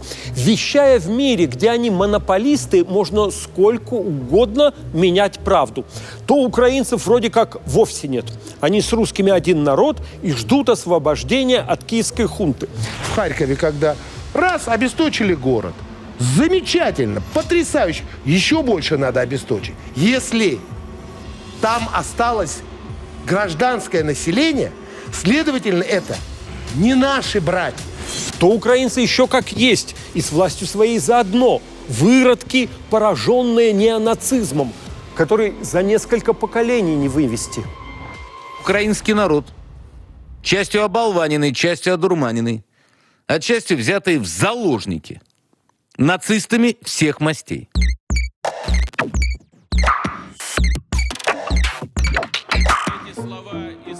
Наверху путаются в указаниях.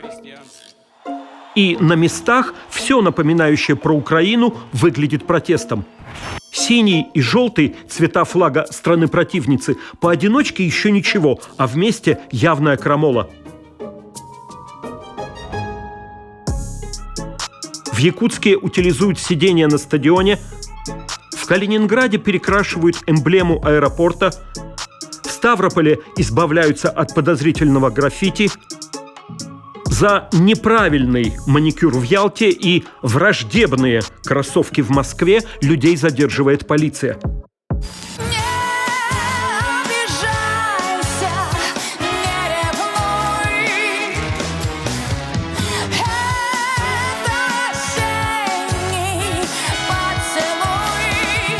Прокремлевская пресса обсуждает дуэт в синем и желтом на российском ТВ.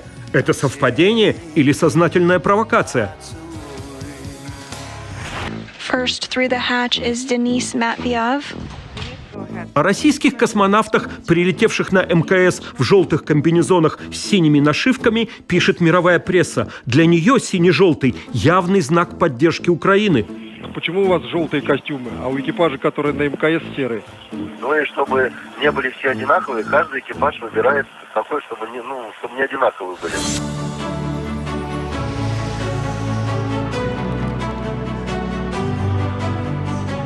В нарядах этих цветов сияют звезды в Каннах. Синими цветами на желтой шляпке появляется Елизавета II. В тренде американские конгрессмены и глава Еврокомиссии. Подсвечены Бранденбургские ворота, Эйфелева башня, Ниагарский водопад, Колизей, Сиднейская опера. Бундеслига перекрашивает свой логотип на сине-желтый, но Матч ТВ замечает крамолу и транслирует игры из Германии с красным значком. Как же вы не заметили? Мы же сегодня над моей Украиной дрались. А как тут заметишь? Те же поля, дороги, села. Нет, а воздух другой. В бой идут одни старики. Один из лучших фильмов про Великую Отечественную. Там герой Советского Союза, которого играет Леонид Быков, поет песню «У лузі червона калина». На лугу красная калина. Ой, у лузі, червона калина. Ой, у лузі червона калина. Но теперь ее исполняют киевские звезды, чтобы нашу славную Украину розвеселимо. А ми нашу славну Україну, гей-гей, розвеселимо. А Дэвид Гилмор из Пинк Флойда записывает свою версию.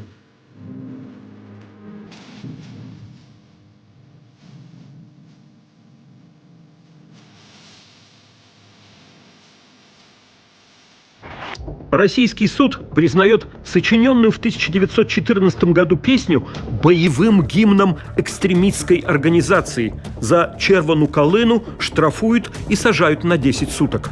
Хочу принести свои искренние извинения за исполнение песни «Червона калина», о значении которой я не имела никакого понятия.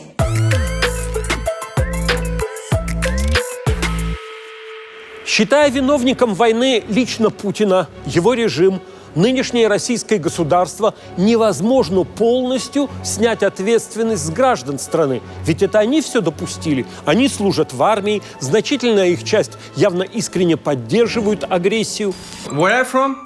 Australia, where are you from? Australia. Wow. I'm from Russia. You're Russia. Сучка. С 2022-го не только к официальной России, но и к россиянам в мире относятся как к изгоям, токсичным. Это одно из понятий года.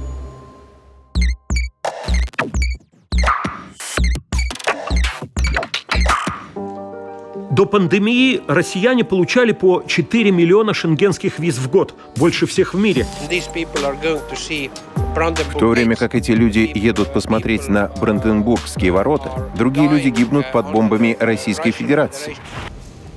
Какой теперь может быть облегченный режим? За 2022 виз выдано в 8 раз меньше обычного. Это бумажный занавес. Отказано всем 5 в визе. Вообще, они просто ни насколько ее не дали. Для балтийских стран и Польши порой и штампа в паспорте недостаточно, только если вид на жительство. А так, что вам делать в Европе? Это становится проблемой общественной безопасности, а также вопросом морального и политического характера. Обрываются любые гуманитарные связи. Запланированные в России чемпионаты срочно переносят в другие страны. Россия лишена права провести важный футбольный матч. УЕФА переносит финал Лиги чемпионов в Париж из Санкт-Петербурга. Международные федерации бойкотируют российские, спортсменов не допускают до мировых соревнований. Формула-1 отказалась от Гран-при России, запланированного на сентябрь в Сочи, позволив российским гонщикам выступать в этом сезоне под нейтральным флагом. Всего за 1 день до премьеры в России отменили «Бэтмена». Из страны уходят голливудские мейджоры. Это не просто подрыв индустрии проката. Это не нужны нам такие зрители. Чтобы кинотеатр полностью функционировал, должен быть комплект фильмов не только российского производства, считает директор опустевшего кинорая, где когда-то полностью были заняты кресла в 2 залах. Мы решили в связи с этим приостановить. Больно смотреть, когда на сеанс приходит 2, 3, 4 человека. Не так давно отменили и детского писателя Джоан Роулинг за то, что она, автор книг, которые разошлись по миру сотнями миллионов экземпляров, не угодила поклонникам так называемых гендерных свобод. Популярнейшие авторы Стивен Кинг и Джоан Роулинг отказываются от продажи своих книг в России.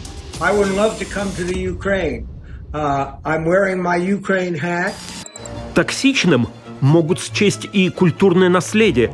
Сотбис и Кристис отменяют аукционы русского искусства. Часть западных лидеров призывают различать власть и людей. Это он решился на эту войну, а не российский народ. Это он несет полную ответственность. Эта война – война Путина. Ведущий театральный фестиваль во французском Авиньоне начинается с «Черного монаха» Чехова в постановке Кирилла Серебренникова. А «Ла Скала», вопреки нападкам, открывает сезон Борисом Годуновым. Вы любите русскую оперу? Мне нравится любая хорошая опера. Мусоргский феноменален. Чайковский, например, тоже. Мы должны уважать эту культуру. Но для Украины и Пушкин неприемлем. Его памятники сносят, как прежде ленинские. Президент России Владимир Путин неоднократно упоминал Екатерину II во время своих выступлений. Он уверен, в городе не решатся демонтировать памятник, ведь фигура Екатерины, по его мнению, важна для одесситов. В Одессе демонтируют и монумент основателям города с Екатериной II во главе. Это была восстановленная копия. Дореволюционный оригинал уничтожили в советское время. Это явление, то, которого мы не видим. Почему мы так отрицательно относимся к россиянам в целом сейчас? И почему у нас появилось такое выражение «хороший русский», да?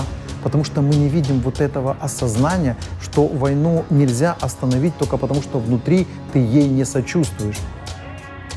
Многих украинцев возмущают попытки выявлять среди противников войны хороших русских.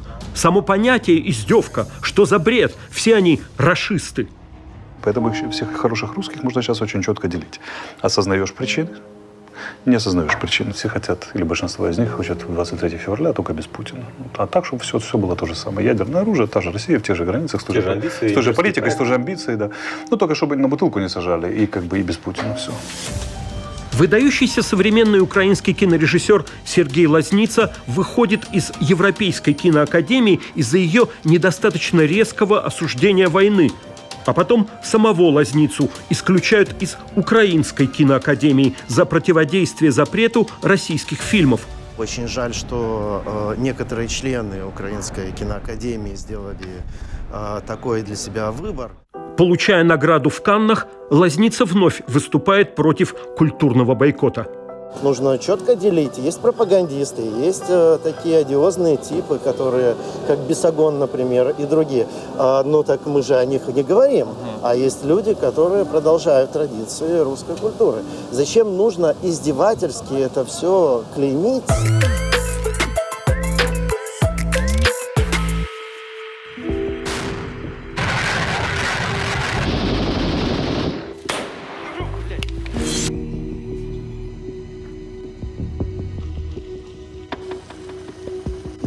Уже к маю сил регулярной армии на украинских фронтах России не хватает, и власти повышают предельный возраст контрактников с 40 лет до пенсионного. При средней зарплате в стране около 60 тысяч рублей в месяц контрактникам обещают сотни тысяч. Уважаемые товарищи, хочу сказать, что специальная военная операция идет в строгом соответствии с графиком. По плану. Ход специальной военной операции идет по плану. Все идет по плану, так что по срокам не надо говорить, и я никогда об этом не говорю. Приглашаются граждане, пребывающие в запасе, и не только в запасе, от 18 до 60 лет, годные по состоянию здоровья, без ограничений или с незначительными ограничениями, и не имеющие судимости. Мол, работа рисковая, зато кредиты быстро выплатишь и долги отдашь. За сбитый самолет 300 тысяч, за подбитый танк 300 тысяч. Денежное довольствие, которое начисляется за специальную военную операцию, составляет от 200 до 400 тысяч. Уже и опыт службы в армии не обязателен, и понятно, что никакой школы молодого бойца не будет. Самое важное, что вот это сейчас мероприятие, оно идет по сокращенному варианту. В течение 1-2 недели кандидат может уже пройти все мероприятия и зачислен приказом командующего на должность. На местах так формируют десятки региональных воинских подразделений. Власти пиарят свои выплаты семьям погибших. 5 миллионов рублей плюс 7 миллионов. В отделы соцзащиты Брянской области уже обращаются семьи, потерявшие родных. Сотрудники помогают им в сборе документов и по возможности стараются оказать моральную поддержку. Телевидение позитивным тоном сообщает, как используют гробовые. В память о Сэдди Голь купили новенькую машину. Новая «Лада» куплена на то, что в народе называют гробовыми. Рефрен последних лет на 9 мая «Спасибо деду за победу» противники войны переиначивают «Спасибо сыну за машину». Выезжает в первый раз на кладбище. Классик современной литературы Людмила Петрушевская откликается горькой пародией на лубочные стишки. Проводила сыну Больска, и чего желала сыну? Если смерти, то геройской, если ладу, то калину. В ходе специальной военной операции есть потери среди наших боевых товарищей. После месяца войны Минобороны России официально признает 1351 своего погибшего, почти как за год в Афганистане в 1980-х. Это без Росгвардии и прочих силовиков, без войск ДНР и ЛНР. Последний раз в 2022-м армия называет свои потери в сентябре. 5937 человек. Здесь не могу еще раз не отметить наших ребят, которые мужественно выполняют свой долг.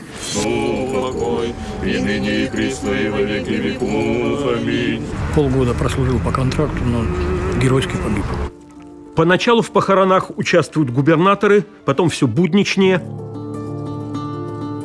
Волонтеры обходят кладбище, фотографируя могилы. Так независимая пресса ведет свой список. С начала войны мы считаем по открытым данным погибших с российской стороны, но без учета ЛДНР, да, то есть мы считаем все-таки людей с российским паспортом довоенным. В нем к концу года 11 тысяч солдат и офицеров. Больше всего потерь в Краснодарском крае – 494 человека. В Дагестане – 373, в Бурятии – 362. За войну расплачиваются жизнями прежде всего регионы. Из огромной Москвы убито 63 человека. Расследователи полагают, что фиксируют менее половины погибших, и значит всего их до 30 тысяч.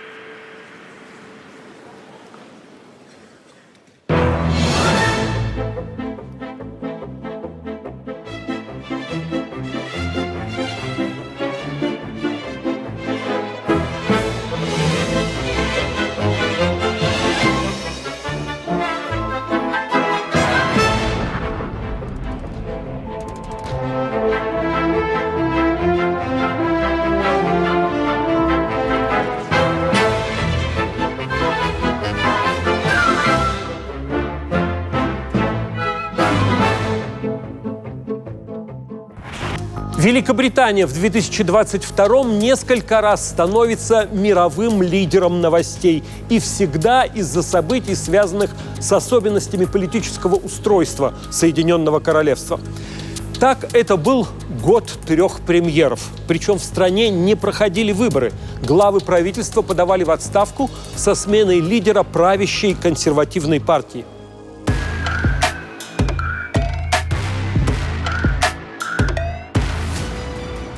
Хотя Британия вышла из Евросоюза, сейчас она больной человек Европы. Последствия Брексита усугубила пандемия, инфляция выше, чем в еврозоне, а рост экономики ниже. Насколько тяжела ситуация для ваших клиентов? Никогда так плохо не было. Сколько лет работаем, такого не было никогда. А тут еще обнаружилось, что премьер Борис Джонсон при локдауне устраивал вечеринки в своей резиденции.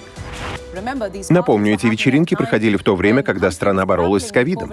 Тысячи людей оставались дома, не имея возможности встретиться со своими близкими или хоронить их из-за строгого локдауна.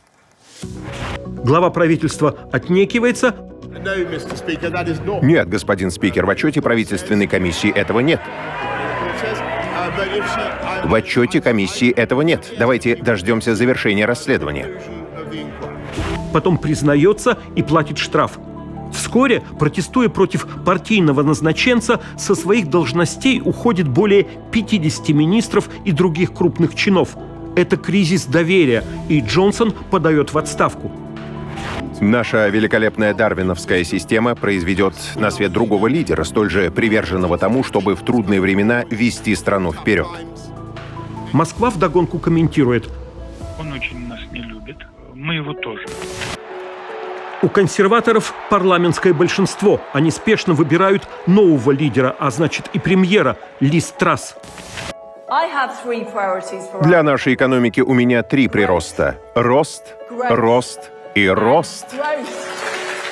Она хочет радикально сократить налоги, не объясняя, как тогда заткнуть дыру в бюджете. Заморозка цен на электричество на 2 года. Забыто.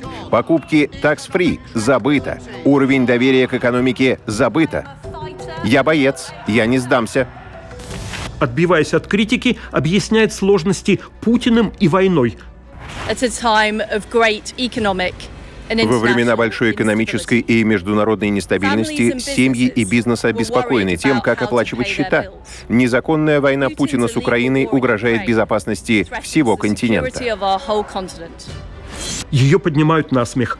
Инициативы отменены, и, пробыв на посту рекордно коротко, 45 дней, Трасс тоже уходит.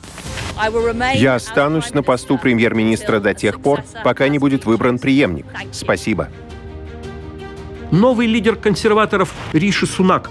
Первый премьер, чьи предки выходцы из Азии. Он индуистской веры.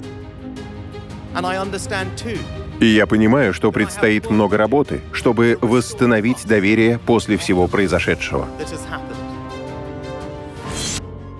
Его шаги в экономике осторожные, внешняя политика неизменна.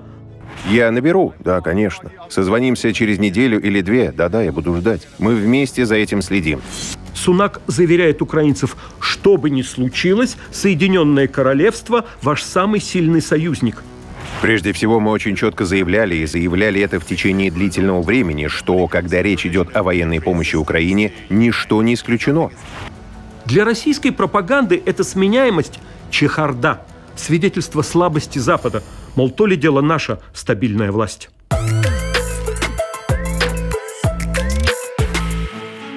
Сенсация, которая длилась 7 лет. Настолько царствование королевы Елизаветы II превзошло 63 года, срок предыдущей рекордсменки, королевы Виктории. Наконец, 2-5 июня 2022 празднуется платиновый юбилей. 70 лет на троне.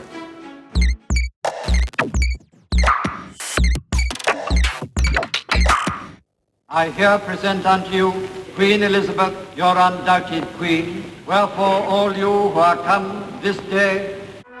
За 12 веков британской монархии страна быстрее всего менялась в эту елизаветинскую эпоху. No less affectionate than the goodbyes of the white population was the parting of the Maoris. Соединенное Королевство перестало быть империей и супердержавой. Британский флаг будет спущен, британская административная ответственность прекратится, но Британия не прощается с Гонконгом.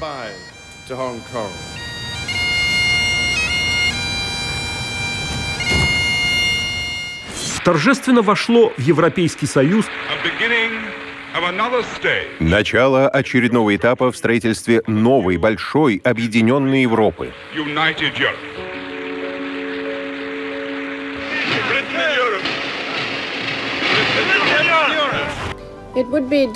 Трудно переоценить важность задачи европейского сообщества по объединению народов Западной Европы.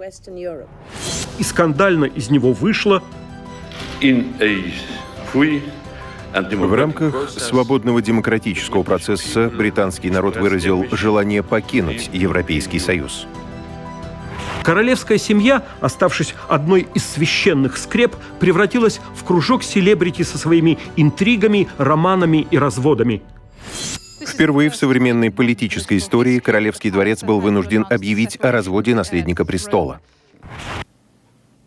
Как вы думаете, вы когда-нибудь станете королевой? Нет, не думаю, нет. Жизнь королевы и ее родни уже 7 лет разбирается в знаменитом сериале «Корона». Для мира понятия «королева» и «Елизавета» слились. Было бы неплохо определиться насчет вашего имени. Имени? Да, мэм. Тронного имени. Которое вы примете как королева. К чему нам устраивать ненужные сложности? Мое имя Елизавета.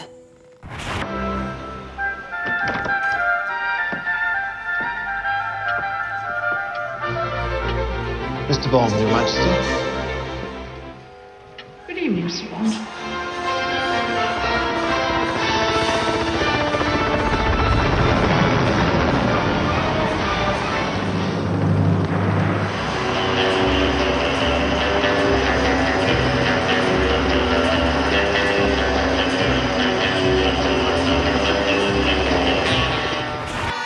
Тронное 70-летие празднуют 4 дня. Подданные последний раз видят 96-летнюю Елизавету крупным планом.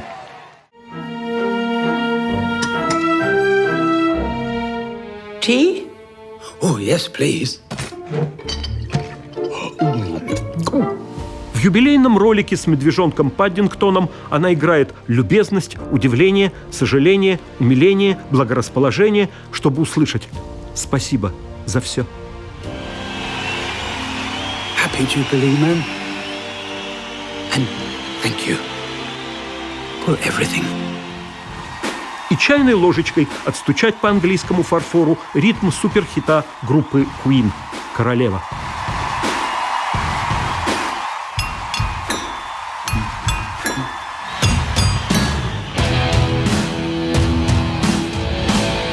Через 3 месяца после платинового юбилея своего царствования 8 сентября 2022 на 97-м году жизни Елизавета II скончалась в королевском замке Балморал в Шотландии, где проводила отпуск.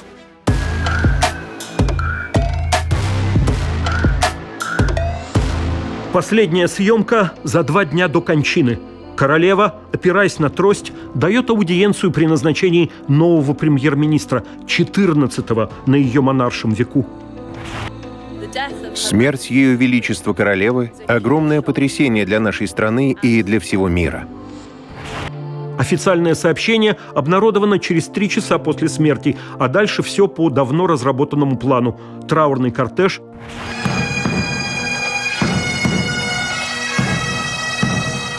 церемонии прощания в Эдинбурге, потом в Лондоне.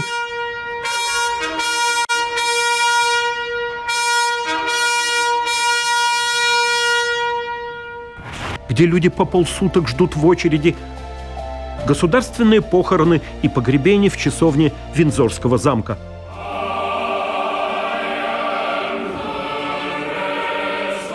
На церемонии приглашены 500 монархов и глав государств. Россию из-за войны игнорируют. Наследник престола принц Чарльз становится королем Карлом III. Он не менял имя, так его стали звать по-русски из-за давней германизации имен европейских монархов в отечественной историографии.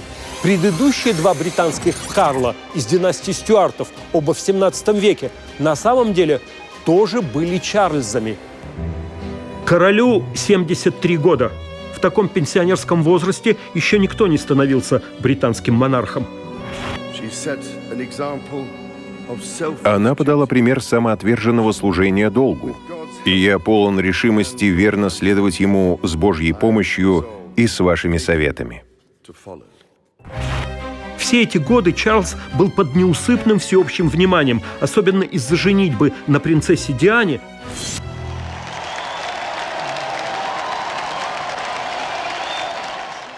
Скандалов и развода. Из Букингемского дворца объявлено, что принц и принцесса Уэльские с сожалением решили расстаться. А затем своего 2-го брака с нынешней женой. Сегодня 12 сентября, 13 сэр. О, Господи, я не ту дату написал, 13 Да, сэр, 12-е вы раньше подписывали. Подписывал? Боже, как я это ненавижу. Чернила потекли из ручки. Даже на это Карлу не хватает самообладания. Младший сын короля, принц Гарри, разругался со всей родней, переехал в США и оттуда разоблачает нравы августейшей семьи. Так что поводов для пересудов меньше не станет. Какие у вас отношения с отцом? Он не отвечал на звонки? Ну да, там еще многое надо проработать.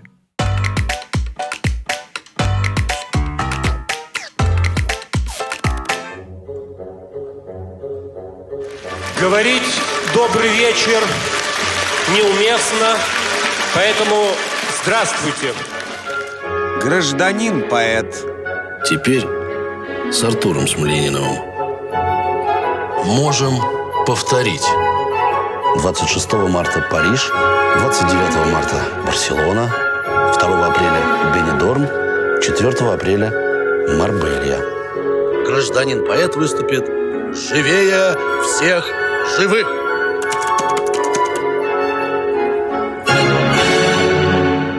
Войны не будет. Мною принято решение о специальной военной операции. Президент тут сильный. Мы воюем с НАТО. Пацан сказал, пацан сделал, да? В Україні 10-й день війни. Маріуполь знаходиться в оточенні, однак українські воїни не збираються покидати місто та будуть боронити його до останнього. Як ви бачите, російські найманці продовжують обстрілювати місцеве населення та цивільну інфраструктуру. Маріуполь знаходиться без води, без світла. Город заблокирован. Все мосты и подступы к городу разрушены. Основные дороги заминированы националистами, а вооруженные лица ходят по улицам, открывают беспорядочную стрельбу, тем самым вынуждая гражданское население оставаться в своих домах. Мариуполь, второй по величине город Донецкой области и крупнейший на Азовском море, российские войска блокировали в первые дни вторжения, но полностью возьмут через 3 месяца, к концу мая. Вот мы поработали по высотке, да, погасили снайпера. Он сменил позицию, он в другом месте. Мы снова работаем по высотке, а они сменили позицию, они в другом месте. То есть это надо прогрызать каждый дом занимать. Всю весну и лето на востоке Украины идут тяжелейшие бои.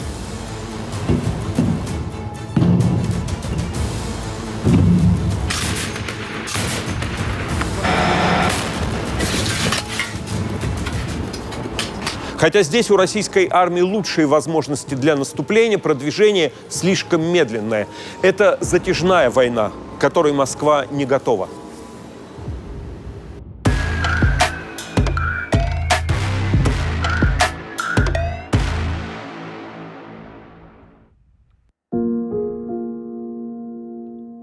Весной 2022-го из пылающего Мариуполя бежит большая часть полумиллионного населения агломерации. Выгнали, сказали, уходите с дома, бо он взорвется. И взяли, и выгнали, и мы ушли.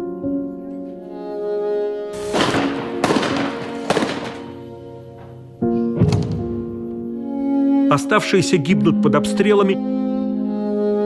Их хоронят соседи прямо во дворах жилых домов. Мы сегодня только смогли, мороз спал, и мы смогли прихоронить.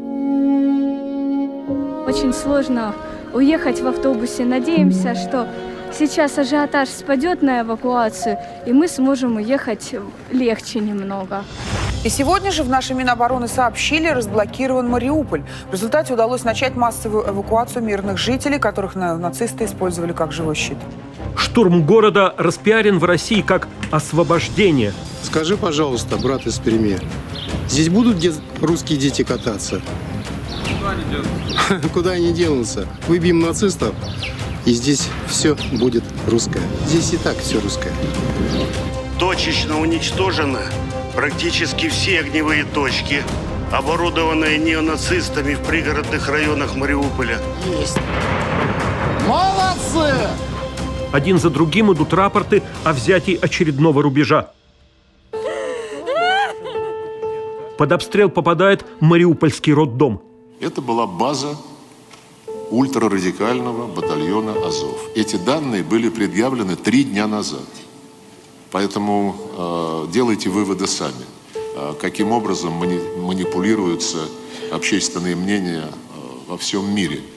Здесь у нас собираются люди для выдачи питания. В первую очередь мы детям, женщинам, старикам, а потом уже мужики. Кто поест, кому достанется, останется. Мариупольский драмтеатр служил убежищем для гражданских. С 2 сторон на площади надписи «Дети». Мы были на 1-м этаже и не пострадали. Но авиаудар под этими завалами, возможно, много людей, которые прятались от обстрелов. В огромное здание угодили 2 авиабомбы. Число жертв исчисляют сотнями. Россия и Украина взаимно обвинили друг друга в бомбардировке драмтеатра, где укрывались люди и был создан пункт сбора на эвакуацию. По российской госверсии это украинцы сами своих взрывают. Сколько бы роликов в натовских структурах не монтировали, сколько бы видео, нарезок и фото фейков не было сейчас вброшено, правда все равно пробьется. В бывшем индустриальном центре разрушено 90% многоэтажек. Киев говорит о 25 тысячах погибших жителей Мариуполя. Мировые эксперты пытаются оценить скопление свежих могил в городской черте.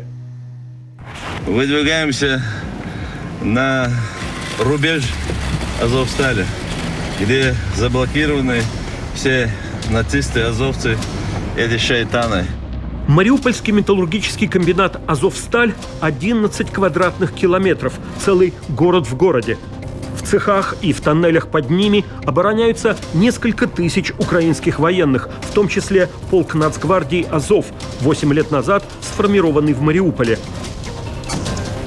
Для Украины азовцы – герои цитадели, для прокремлевских медиа – украинские нацисты. Сегодня с уверенностью можем сказать, что Мариуполь, город, полностью очищен со стороны Азовсталя. После 2,5 месяцев осады оставшиеся в живых сдаются.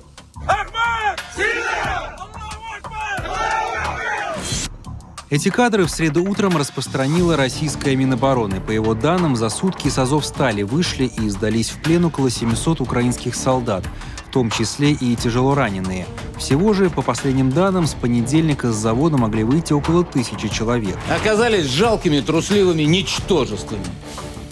И просто лапки вверх и сдались. Российские ястребы призывают казнить пленных, но многих из них, к возмущению радикал-патриотов, обменяют на арестованного в Киеве путинского кума Медведчука и российских военнопленных. Я, Медведчук Виктор Владимирович, хочу обратиться к президенту Российской Федерации Владимиру Путину и президенту Украины Владимиру Зеленскому с просьбой об обмене меня украинской стороной на защитников Мариуполя и жителей. Более 50 азовцев погибнут от ракетного удара по лагерю содержания в ДНР, куда не сможет добраться расследовательская миссия ООН. Нашей целью является оказание помощи людям, проживающим на Донбассе, которые чувствуют свою неразрывную связь с Россией и которые в течение 8 лет подвергались геноциду. Даже российскую программу «Минимум» контроль над всем Донбассом выполнить трудно. При первой попытке переправы через реку Северский Донец под Белогоровкой потеряны более 100 единиц бронетехники. А там десятками, сотнями гибнут люди, и никто за это не отвечает. Сотнями. Там безответственность, да. Безответственность. К августу удается почти полностью занять Луганскую область. И про отказ от аннексий Москва забывает. Официально говорится, географические задачи спецоперации изменились. Сейчас география другая. Это далеко не только ДНР, ЛНР, это еще и Херсонская область, Запорожская область. и ряд других территорий.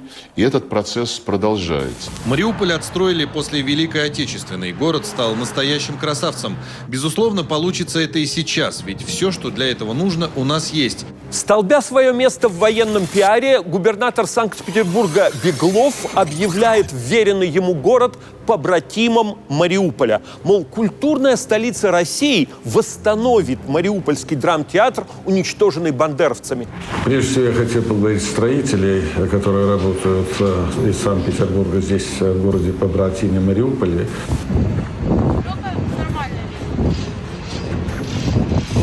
На Дворцовой площади поставят два сердца. На том, которое символизирует Мариуполь, появится надпись черной краской. Убийцы вы разбомбили его, Иуды. Обшивку снимут, очистят, снова прикрепят и у инсталляции поставят охранника.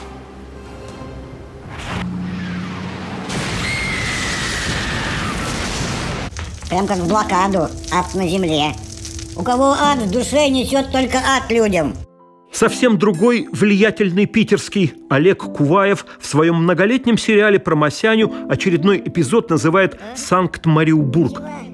Вместе со всей страною город над Вольной Невой переживает ракетные удары Китая, искореняющего русский фашизм.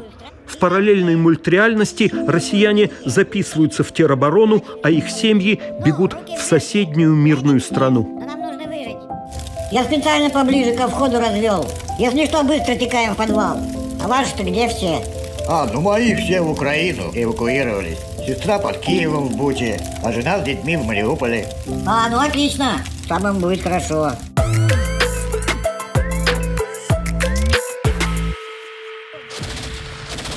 Я служу у протиповітряній обороні, але сьогодні перед нами було поставлено нетипове завдання – відпрацювати по скупченню живої сили противника. С сентября 2022-го украинская армия начинает контрнаступление. За месяц с небольшим возвращая контроль почти над всей Харьковской областью и тесня российскую армию и силы сепаратистов Донбасса на севере Донецкой области.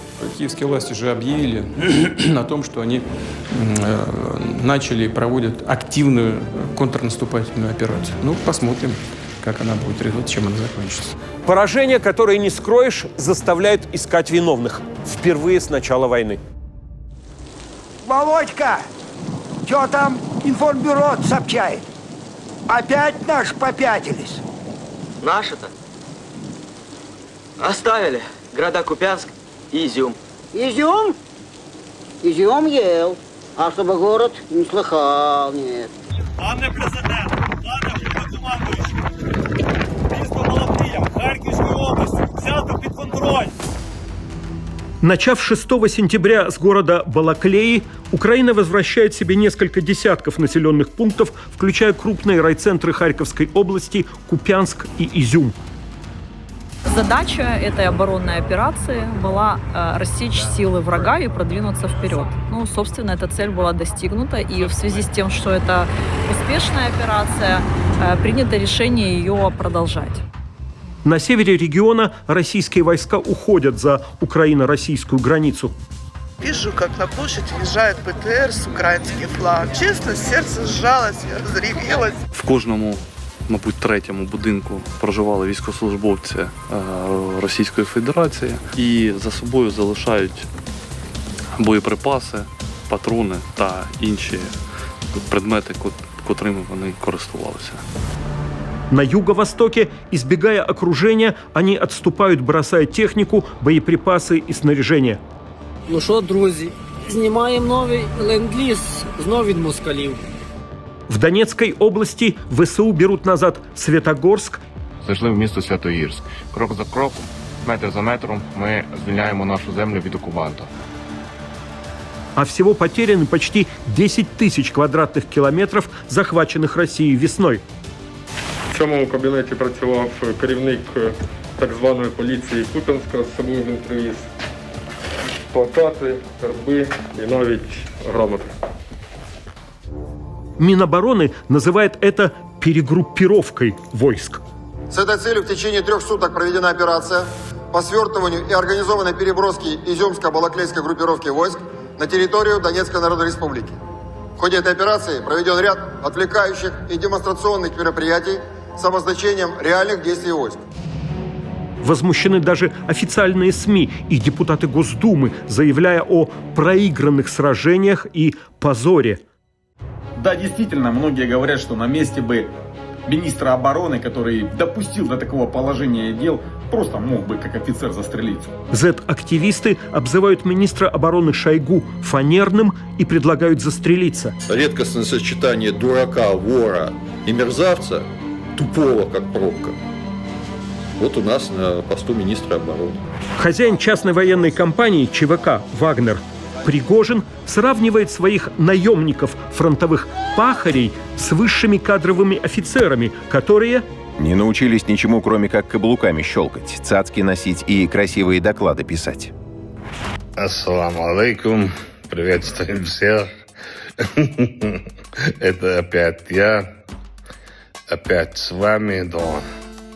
Глава Чечни Кадыров обвиняет в провалах командующего российской группировкой «Центр» на Украине генерал-полковника Лапина.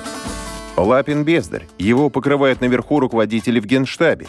Я бы разжаловал Лапина до рядового, лишил бы наград и с автоматом в руках отправил бы на передовую смывать кровью свой позор. Наше дело правое. Враг будет разбит, и победа, братцы, будет за нами.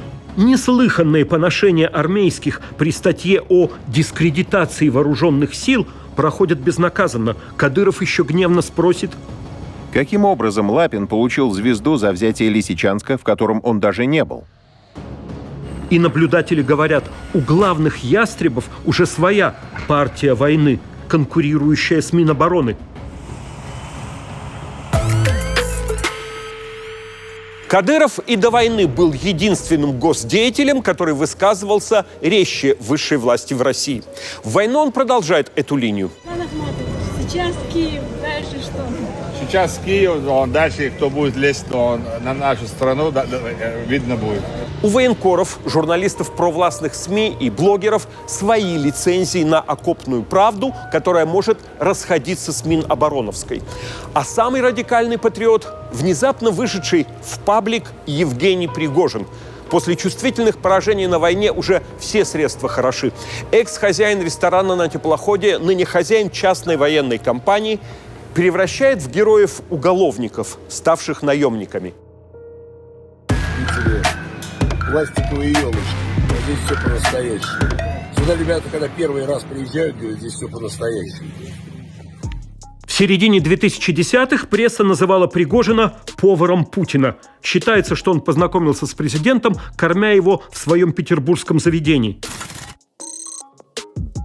Потом стал оказывать совсем другие услуги, и пригожинскими назвали прокремлевских интернет-троллей. Тролли – это люди, которые заполняют весь интернет, в том числе и зарубежный, то есть не только российский, своими комментариями, постами, картинками, видео. О них не раз спрашивали Путина. Зачем это нужно ресторатору? Спросите у него. Российское государство не имеет к этому... Ну, вы же его сами знаете хорошо. Знаете, я много людей знаю. И в Петербурге, и в Москве. Вы их спросите. We will make America great again. Обвиненный во вмешательстве троллей в выборы на Западе, Пригожин попал под американские и другие санкции. Дела с Минобороны, видимо, тоже начал с питания и тоже пошел дальше. Обслуживания старых военных городков оказалось недостаточно. И все крупное, новое военное строительство, вот сейчас очень много строится на границе с Украиной, это все тоже строит повар Путина. Можно сказать, что в каком-то смысле он даже самый главный человек для российской армии после министра обороны. Наемничество в России официально криминал. И Пригожин годами судился со СМИ, называвшими его хозяином частной военной компании «Вагнер».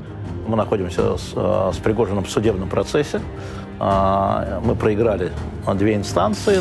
Тем временем, как бы ничьи вагнеровцы воевали в странах Африки и рука об руку с российскими военными в Сирии. По телевизору говорят, что все освободили. Конечно же, сирийская армия. Ты посмотри на них. Вот он, блядь, Сирипутик. А вот он освободитель. Теперь, когда ЧВК участвует в войне с Украиной, Пригожин своим «Вагнером» уже гордится. Он носит звезду Героя России, говорят, ее дали закрытым указом Путина. Прилетая вдруг волшебником на вертолете в российские зоны, лично вербует заключенных на фронт, говоря с ними по-свойски, как отсидевший при СССР 9 лет. У вас есть кто-нибудь, кто может вас в десятки срока отсюда из зоны вытащить? Как вы думаете? Есть двое, кто вытаскивает. Это Аллах и Бог в деревянном ящике. Я вас живыми забираю. Но не всегда живыми возвращаю. Сидящим за убийство, разбой, грабеж обещана амнистия после полугода в Пригожинском частном штрафбате. Отработали так, как мало кто работает на этом свете. Правовые основания для этого неизвестны. Как ЧВК вооружают, экипируют, снабжают – тоже. У вас долга перед Родиной на сегодняшний день нет. Так как новую жизнь, как вы сами говорите, подарили вам, деньги есть, слава есть, свобода есть, воспользуйтесь правильно, не залетайте снова. Есть съемки, где у вожака наемников 3 звезды героя, как у Жукова в конце Великой Отечественной. Видимо, РФ, ДНР и ЛНР. Пригожин грозит сталинскими репрессиями российской элите, не перестроенной на военный лад, обвиняет губернатора Петербурга Беглова в госизмене, спорит с Минобороны, кто сделал на фронте больше. Вагнеровцы публикуют видео, где они матерят начальника российского генштаба Герасимова. Ты пидор и черт ебаный. Там нечем воевать, у нас нет снарядов, там парни гибнут за нас. Как и их босс насмехаются над кадровыми военными. Мол, без нас эти лампасы не справятся. Ребята из Курска, советую приехать сюда, обучиться, потому что враг подходит уже к Белгороду. Трудовой договор от 6 месяцев. Заработная плата 240 тысяч в месяц плюс премии. Обучение 2-3 недели. Найм в пригожинские войска рекламируют на российских улицах. Музыканты на Украине. Оркестр. Вагнера ждут настоящих мужчин. Лето и арбалеты, ща вагнера подъедут. Где-то, где звон монеты, танцуют, их там нет. Ночью привезли, набрали 17 человек выносить трупы, которые ранее погибли. Меня записали, а меня это устраивало. Зэка-вагнеровца Евгения Нужина, сдавшегося в украинский плен и обмененного назад, сослуживцы казнят ударами кувалды, снимая это на камеру и публикуя. Отправился на фронт, чтобы перейти на сторону Украины воевать против русских. Пригожин видео одобрительно комментирует. Что касается Окувалдованного, то в данном шоу видно, что он не нашел счастья в Украине, а встретился с недобрыми, но справедливыми людьми. Мне кажется, этот фильм называется «Собаки. Собачья смерть». Новую разработку привез, да, вооружение? А вагнеровцы с тех пор называют себя кувалдой Путина. С Новым годом! К концу 2022-го Пригожинский Вагнер оценивают в 40-50 тысяч бойцов. Частная армия, прославляемая госпропагандой. Группа Вагнера, пожалуй, одна из самых закрытых и засекреченных военных организаций в мире. Но после начала специальной военной операции она стала особенно известна. На исходе 7-го месяца войны окончательно ясно: регулярная российская армия с Украиной не справилась и не справится. Утверждают, Путина уговаривали на мобилизацию еще весной. Он отказался. Мера непопулярнее некуда. Теперь уж делать нечего. Считаю необходимым поддержать предложение Министерства обороны и Генерального штаба о проведении в Российской Федерации частичной мобилизации. Мобилизация, объявляемая 21 сентября 2022-го, первая с Великой Отечественной. Вот до каких времен дожили. В райкомы комсомола приходят молодые патриоты, воодушевленные единым желанием победить, уничтожить ненавистного врага. Весной была риторика 45-го года, а теперь 41-го. Власти так и говорят, чтоб войну выиграть, она должна стать народной. А там уже шаг и до священной.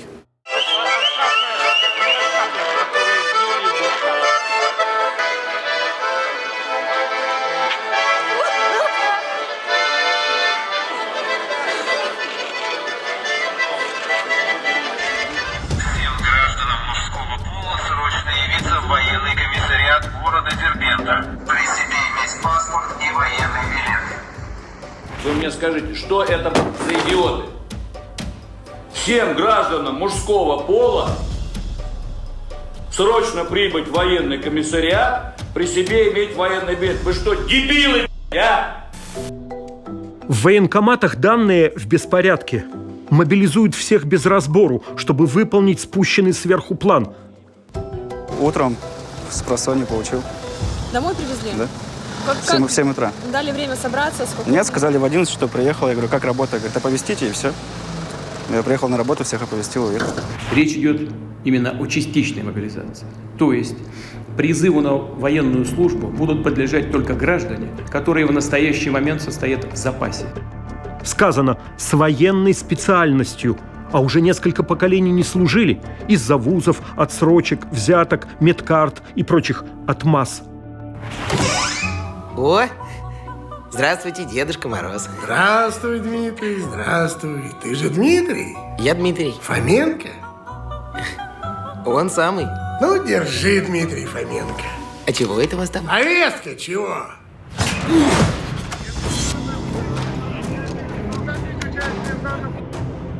В отделениях полиции забирают участников антивоенных протестов. Вы отказываетесь получить? Вы понимаете, я не знаю, кто вы такой вообще. Вы мне представьтесь, кто вы так. Я не слышал, еще раз говорю. Покажите удостоверение свое. Здравствуйте, из военкомата. Никого. Я квартирант. По подъездам караулят жильцов. Выезд за пределы области без разрешения военкомата запрещен. Людям призывного возраста, это стало быть до 60 лет. Офицерам, солдатам, сержантам до 50 лет. Работодатели выбивают бронь для сотрудников. Пранк-звонки детям высших чиновников. Они мобилизации избегут. Если вы готовы идти воевать, то давайте сразу там поставлю галочку, чтобы там упростили вам как-то процедуру. Если честно, воевать желания пока не возникало. Вы должны понимать, если вы знаете, что я господин Песков, да. Насколько это не совсем правильно, чтобы я там находился. Угу. Короче, я буду это решать я буду это решать на другом уровне. Как бы, если это мне надо как бы понимать, что и как надо правильно сделать. Эффективнее проходит мобилизация на предприятиях. С территории завода просто не выпускают. Останавливают просто всех, выписывают повестку. А на селе вовсе некуда деться. Пойду! Мой дед воевал, чтоб ты белый. Мой дед воевал за мою родину. Это за мою родину воевал. Это была война. А сейчас это политика сейчас. Официально говорят о мобилизации 300 тысяч человек, но документального подтверждения цифры нет. Словам Путина, что пополнение требуется для охраны 1000-километровой линии соприкосновения, никто не верит. Ясно, что это не охрана, это война, это могилизация. И пусть военная дорога нелегка, мы будем верою и правдою служить России. Еще актуальный жаргон. Мобики, мобилизованные, едут напередок, на передовую линию, чтобы там за 300-иться быть ранеными или за 200-иться стать грузом 200, погибнуть. Минометы хуярили по нам. Нас оставили в лесу, и всем похуй на нас. Ребята очень жалуются на рюкзаки, на деревянные берцы, на котелки, которые ломаются сразу. У вчерашних гражданских остались телефоны, и страна видит ужасающий армейский бардак. Даже поселить часто некуда. Приехали, в поле выгрузили. Нихуя нету, костер ждем. Это пацанам-танкистам такую шляпу выдали. А сказали, у вас танки. Да, нахуй калаши, у вас танки. Оказывается, за те самые 8 лет военные суды вынесли более 500 приговоров за хищение с вещевых складов. Спальники однозначно, плюс туристические коврики или замена, ну поняли, да, все? Это все свое, мальчишки. Теперь главный тыловик Минобороны отправлен в отставку. Создают цифровую базу военкоматов. Профанация, имитация стрельб, имитация учений. Почему мы стреляем по воображаемой пехоте противника? Вот этого не надо делать. Тихо, Саш, не распускай, Саша. Не надо делать. Башка отлетит. Срочно дополнен Уголовный кодекс. За насилие в отношении военачальника в период мобилизации или военного положения до 15 лет. Новую статью немедленно применяют для самых борзых.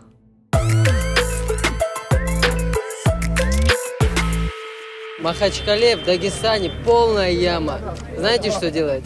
80% там ребят молодых, они не служили в армии.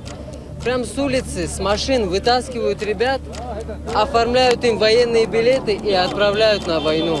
Я просто оттуда убежал, еле-еле. Мобилизация гонит из страны еще сотни тысяч россиян. Они, может, до сих пор и не интересовались политикой. Теперь политика заинтересовалась ими. Снова, как в феврале, взлетают цены на авиабилеты. Балтийские страны и Финляндия спешно закрывают границы. Самый простой маршрут по суше туда, где пускают без виз, в Грузию или Казахстан. Успеть выехать, пока тебя не хватились. Шутка сезона. Алло, это из военкомата. А вы где? В Караганде.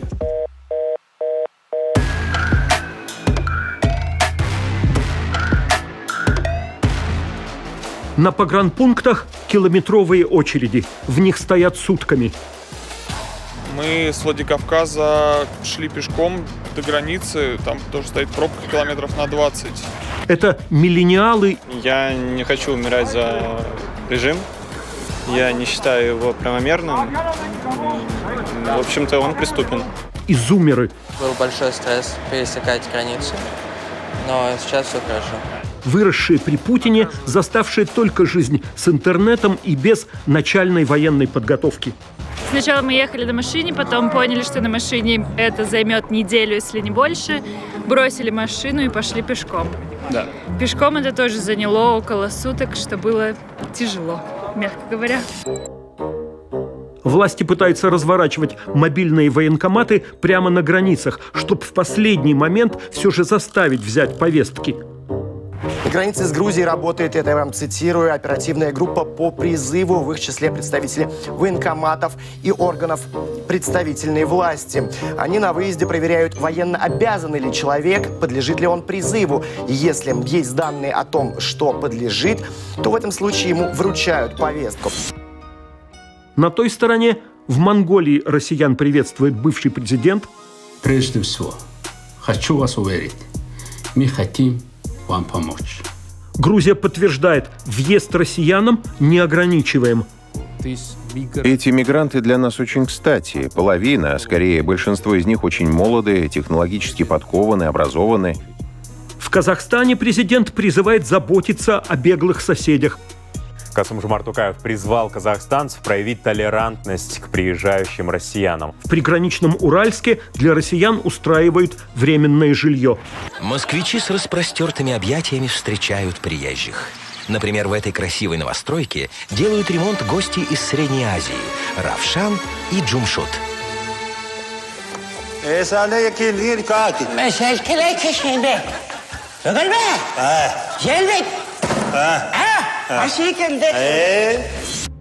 Весь 21 век гастарбайтеры ехали из Средней Азии в Россию, встречая там ксенофобию. И вдруг обратный поток. Понаехали тут славяне. Бишкек не резиновый как бы, да? Прием на работу только со знанием кыргызского языка. Регистрацию предъявите, пожалуйста. Не-не-не, сдаю квартиру только лицам азиатской внешности, да. Второй волне релокантов труднее первой. Мало привыкших к загранице, ниже средний достаток и квалификация, а сбежали срочно, без планов на будущее. Люди переходят пешком. Переходят пешком с одной сумкой, оставив там, можно сказать, всю свою жизнь, да? По оценкам, за 2022 родину покинуло до 1 миллиона человек. Что с ними делать, в Москве за год не решат. то ли наказывать запретом удаленки, повышением налогов, конфискацией имущества, то ли зазывать обратно, как айтишников, бронью от армии и льготной ипотекой.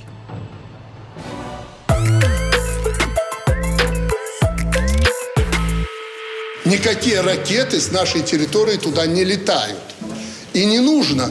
Киев окружен, города эти окружены. Там нет ни одного патрона белорусского. Потому что это России не нужно. У них и боеприпасов, и патронов, и автоматов.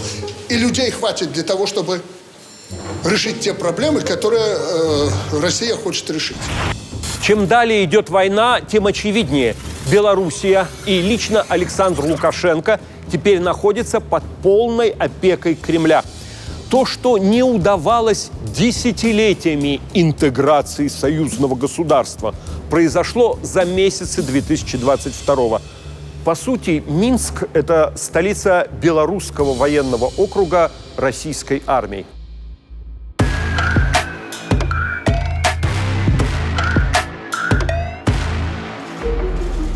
Прежде Лукашенко выступал миротворцем, принимая у себя президентов России и Украины и лидеров европейских держав. Сегодня в Минске, безусловно, решается судьба мира и судьба Европы. Подписывались Минские соглашения.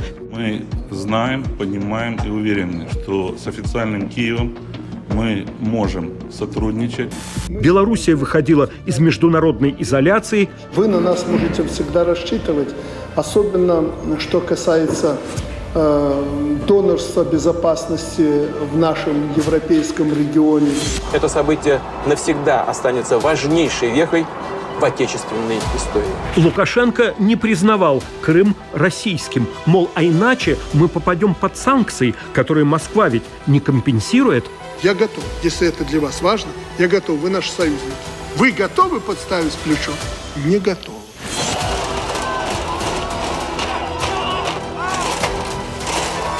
Но в 2020-м белорусский правитель в бесчетный раз переизбрался, чего Запад не признал.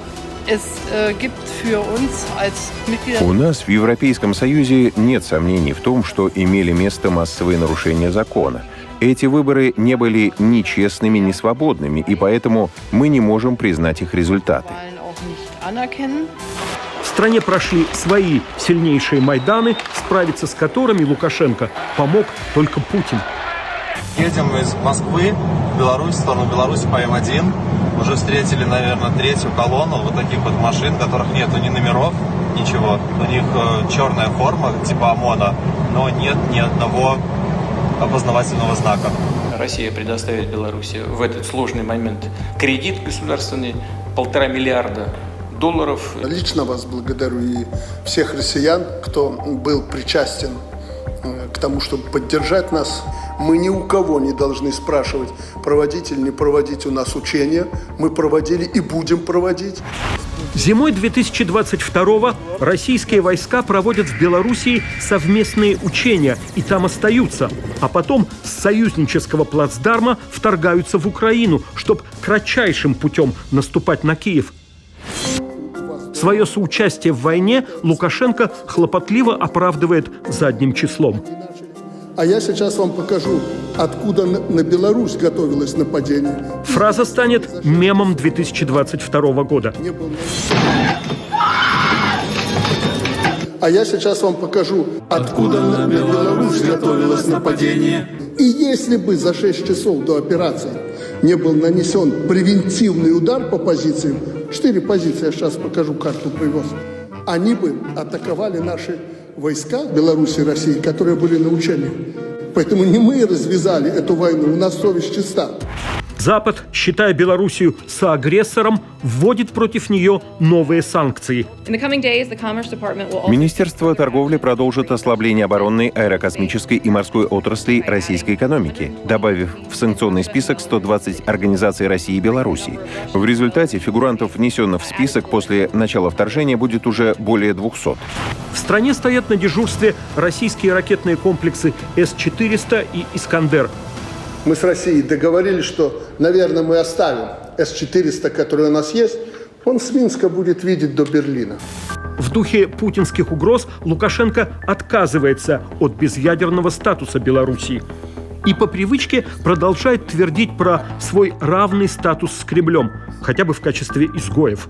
Мы вдвоем соагрессоры, самые вредные, токсичные люди на этой планете. У нас только один спор – кто больше? Кроме полупоглощенной Белоруссии, в союзниках у Москвы только Иран, поставляющий боевые дроны. Сильно ловко раскачивать не будем, поэтому я очень прошу вас сильно на этих иранских, потому что это классика истории. Жопа есть, а слова нет, да? Мы все знаем, что они иранские, но власти не признали. Руслан Николаевич. Азиатские гиганты продолжают торговлю с Россией. Пекин при этом заявляет, война не идет на пользу Китаю. А Дели сейчас не эпоха войн. Поддержку на словах выражают лишь давние недруги Запада. Сирия, Северная Корея, Венесуэла, Мьянма, Никарагуа. Но это не союзники, а болельщики. Демонстративно дистанцируется даже Казахстан. Мы не признаем ни Тайвань, ни Косово, ни Южную Осетию, ни Абхазию. И, по всей видимости, этот принцип будет применен в отношении квазигосударственных территорий, коими, на наш взгляд, являются Луганск и Донецк. Смотри, жестокие глаза переполняет драма. Смотри, огромные веса расползаются в граммах. Моя территория найден здесь. Смысл настиг меня в этом городе сам, и я в нем весь. 2022 год очень разных футбольных событий. Главным внутрироссийским оказалось прямо с игрой не связанное. Яростно оспариваемый фанатами закон о паспорте болельщика Государственная Дума все-таки приняла. С 1 декабря без этого Fan-ID нельзя попасть на матчи российской премьер-лиги.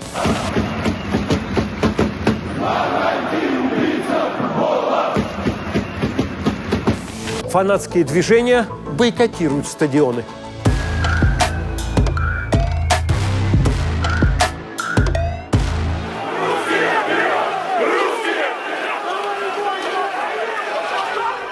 В 2010-м внезапный митинг протеста футбольных болельщиков заставил Путина встретиться с лидерами фанатских движений. Сегодня собрались представители ведущих объединений болельщиков футбольных. Тогда власти с ними заигрывали, считая лояльными себе патриотами. Россия для русских!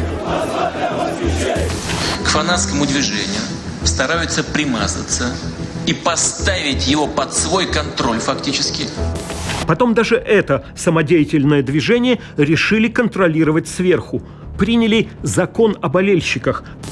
Нашумевший закон о болельщиках Госдума сегодня рассмотрит в основном втором чтении. Документ предлагает наказывать фанатов за нарушение правил поведения во время спортивных мероприятий. По нему нарушителей штрафуют и до 7 лет не пускают на трибуны.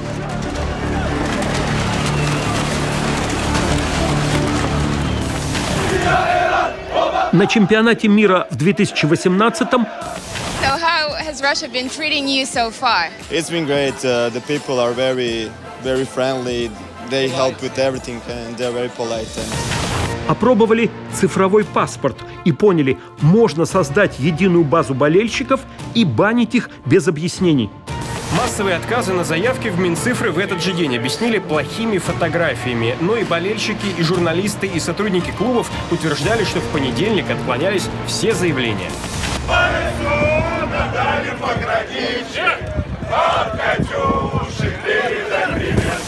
Уже на матче Евро-2021 в Санкт-Петербурге по Fan-ID не пускали задержанных на оппозиционных митингах неблагонадежных журналистов и адвокатов.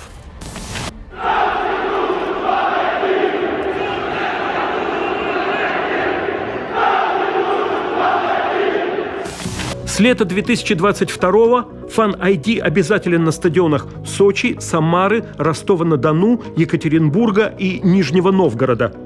Фанаты, отвергая Fan-ID, пытаются наказать систему рублем. Болеют в спортбарах, объясняя: «Мы домой по пропускам не ходим». На играх, еще не попавших под новые правила, звучит актуальная кричалка.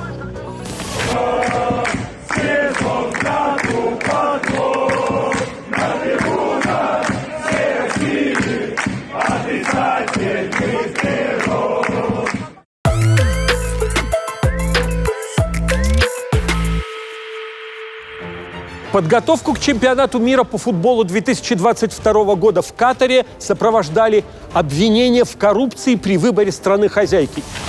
Коллеги в Европарламенте глубоко шокированы. Это ложится на нас тяжелым бременем. Многие и представить себе не могли, что кого-то из коллег можно подкупить. И гибели множества гастарбайтеров при строительстве объектов. Они приезжают слишком обнадеженные, добираются до места работы, и все оказывается совсем не так.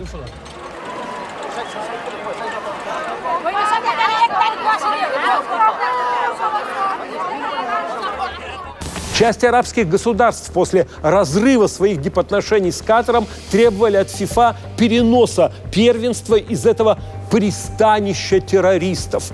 Особые претензии участников вызвал неслыханный календарь игр в ноябре-декабре. Уже на самом чемпионате разразились скандалы из-за запрета пива на стадионах, открытой женской одежды, крестов на костюмах фанатов, ущемления прав секс-меньшинств. А потом все заслонила игра.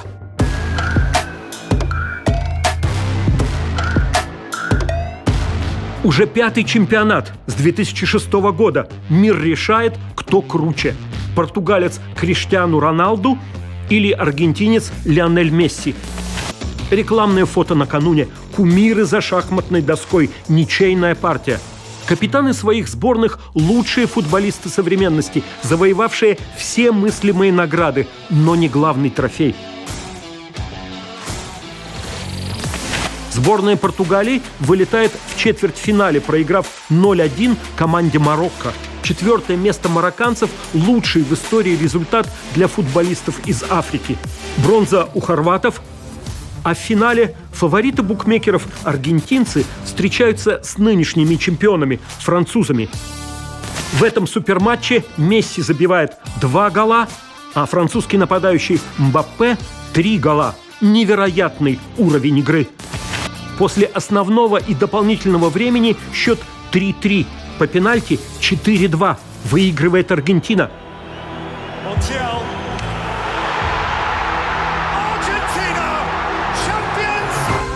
Есть на свете высшая справедливость. Месси все же стал чемпионом мира.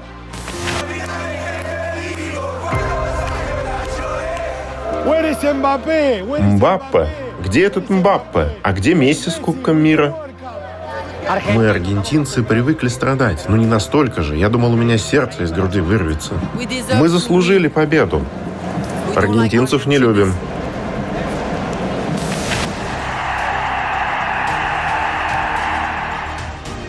При поголовной любви аргентинцев к футболу их сборная последний раз выигрывала Мундиаль 2 поколения назад, в 1986 году.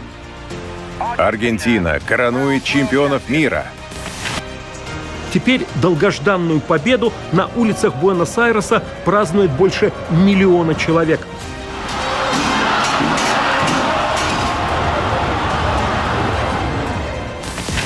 Фотографии с главным призом главной игры соберут в инстаграме Месси свыше 70 миллионов лайков, ставя мировой рекорд.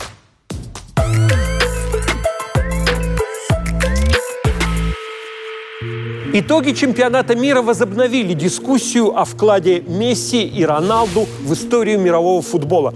2 главных современных суперзвезд вновь сравнивают с главными легендами прошлого – Диего Марадоной и Пеле. Марадона умер 60-летним в 2020-м.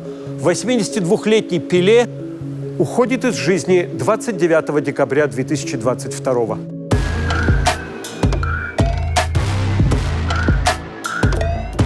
Эдсон Арантис ду Насименту. Это настоящее имя Пеле. Играл в футбол с 1956 до 1977 года. Согласно книге рекордов Гиннесса, он в 1363 матчах забил 1279 голов.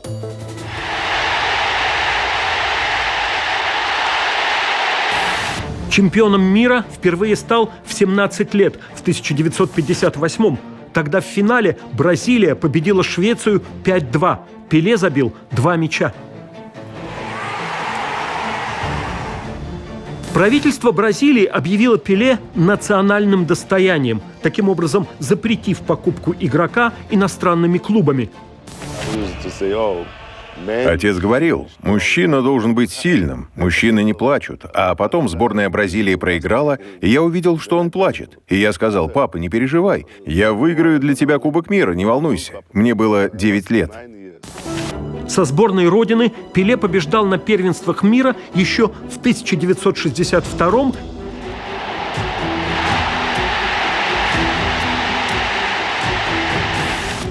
и в 1970-м. Все решил один гол. Тостао, пас Пеле, Пеле пасует Джерзинью, тот распечатывает ворота Бэнкса. Этот его рекорд трехкратный чемпион тоже не побит.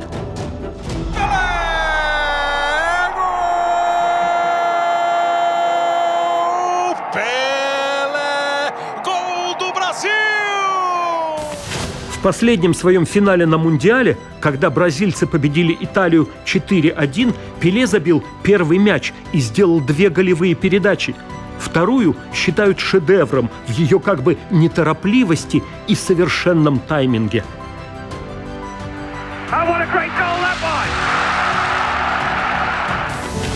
Благодаря Пеле в футболе оценили красоту. Божественная игра, поэзия – это все о нем. Так шахматы из-за Капабланки посчитали искусством.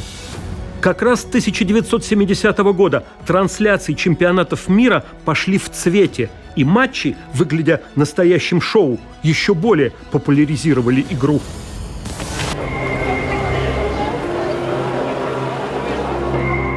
Теперь Бразилии не до Нового года. Она прощается со своей святыней 3 днями национального траура. Моя цель — делать людей счастливыми. Вы делали это всю жизнь. Всегда я старался. Огромное вам спасибо. Очень приятно. Удачи. Войны не будет. Мною принято решение о специальной военной операции. Президент тут сильный. Мы воюем с НАТО. Пацан сказал, пацан сделал, да? А где заканчивается граница России? Граница России заканчивается через Берингов пролив с США. Граница России нигде не заканчивается. В конце сентября 2022 Кремль решает, что и как ему выдать за, по крайней мере, промежуточную победу в Украине. В бизнесе это называется фиксация прибыли. На контролируемых Москвой украинских территориях аврально проводят референдумы, и 4 области зачисляют в Россию. Так еще и демонстрируется непримиримость. Мол, здесь уже наше, и мы пойдем дальше. Но мало того, что ни один из регионов не занят российской армией полностью. Той же осенью Украина вернет себе часть земель.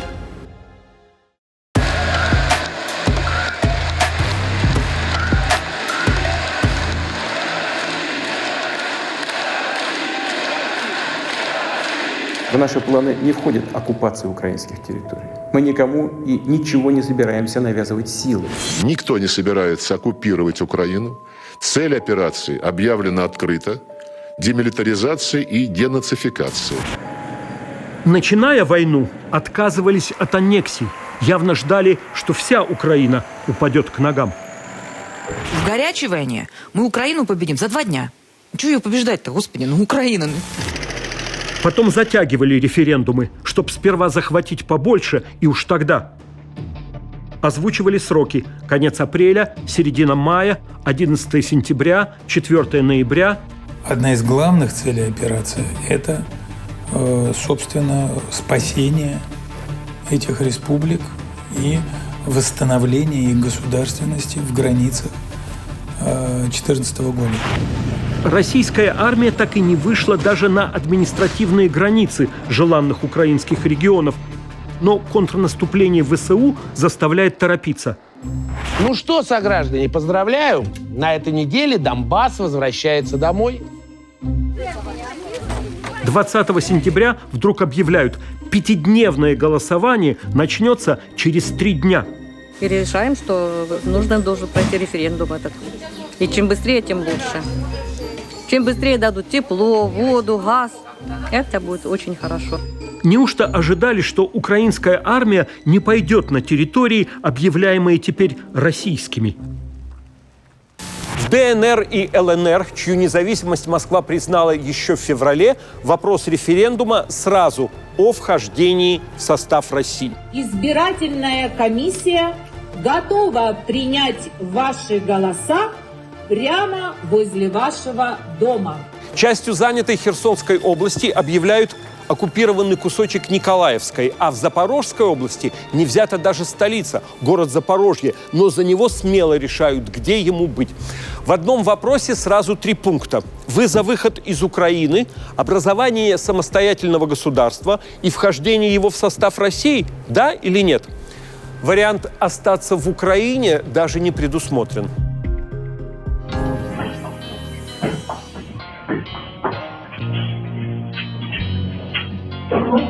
Голосование буквально под дулами автоматов дает под 90 и даже под 100% «за». Договоры в Кремле подписаны 30 сентября. Это воля миллионов людей. Законы о вхождении в состав страны новых регионов 5 октября.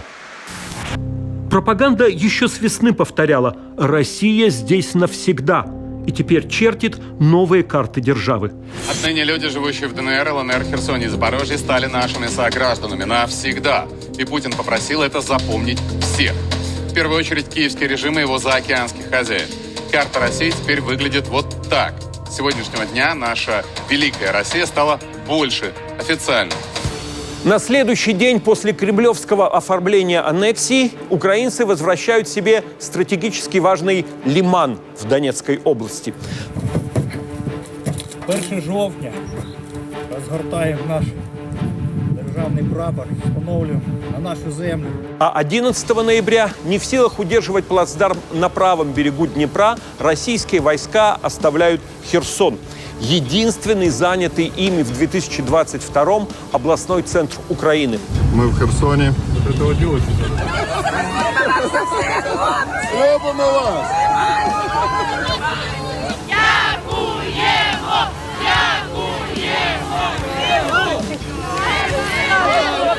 Россия здесь навсегда продлилась здесь меньше 1,5 месяцев.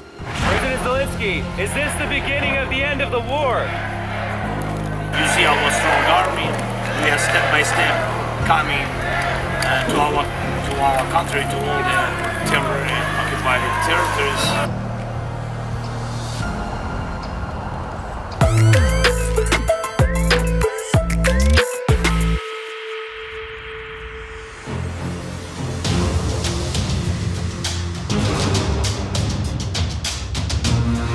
Утром 8 октября 2022 года подорван Крымский мост. Важнейшая транспортная артерия, связывающая полуостров с Краснодарским краем. От взрыва фуры загорелись топливные цистерны поезда, мост частично обрушился, погибли 3 человека. Разрушение из-за войны гражданской инфраструктуры отныне аргумент Кремля для ударов возмездия по Украине.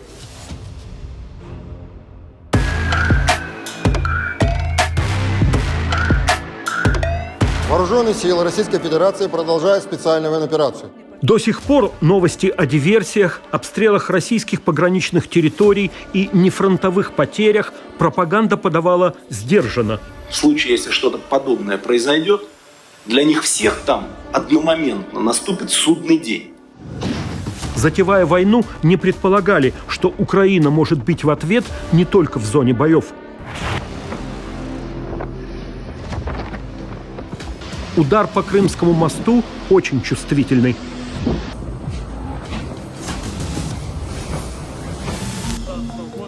Мегастройку курировал лично Путин. Он открывал движение. Еще при царе-батюшке люди мечтали о том, чтобы построить этот мост.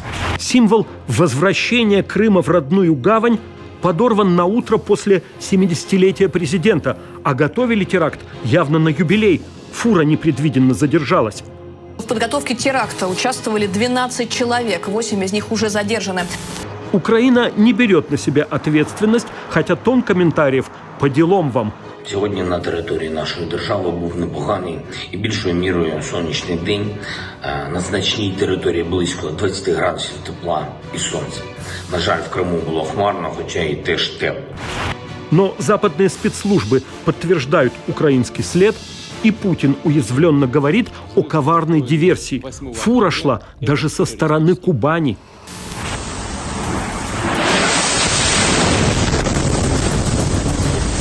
Обстрелы критически важных гражданских объектов в украинском тылу вели и прежде. Теперь их сосредоточили на энергосистеме. Киевская ТЭС горит, черные клубы дыма видны издалека, и тут же следует еще один удар по электроподстанции. Без электричества целые области. Тернопольская, Ровенская, Хмельницкая, Ивано-Франковская, Закарпатская и Львовская области стали мишенями массированной атаки российских войск. Разрушается все электрообеспечение страны. С воздуха мы продолжаем уничтожать критически важную инфраструктуру, которая позволяет нацистскому режиму все еще шевелиться.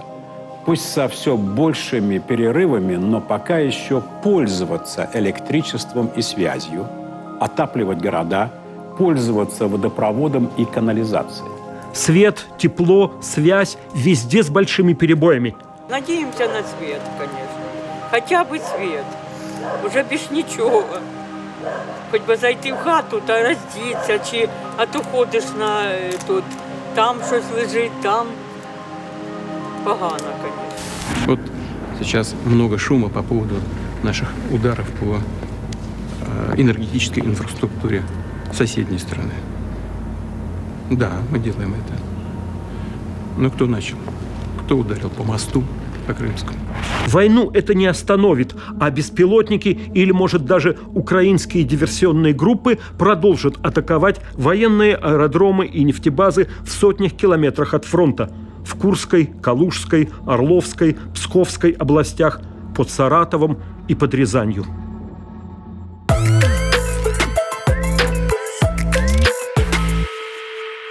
К концу 2022 года российские власти понимают, что увязли на Украине и быстро войну не закончить. А значит, нужно менять и армию, и экономику, и всю жизнь, чтобы выстоять в войне на истощение, горячей с Украиной и холодной с Западом. Россию превращают в страну-крепость.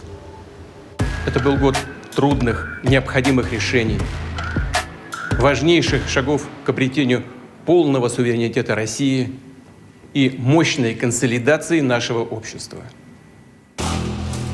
При Путине на армию потрачено свыше $1 триллиона. Не менее важным являются те расходы, которые должны быть направлены на поддержку людей, чьи близкие сегодня находятся там. Бюджет России из самых военизированных в мире. Год боев показывает как минимум неэффективность этих трат. Мы с украинцами один народ. И желаем одного, чтобы Украина была независимой от Запада и НАТО.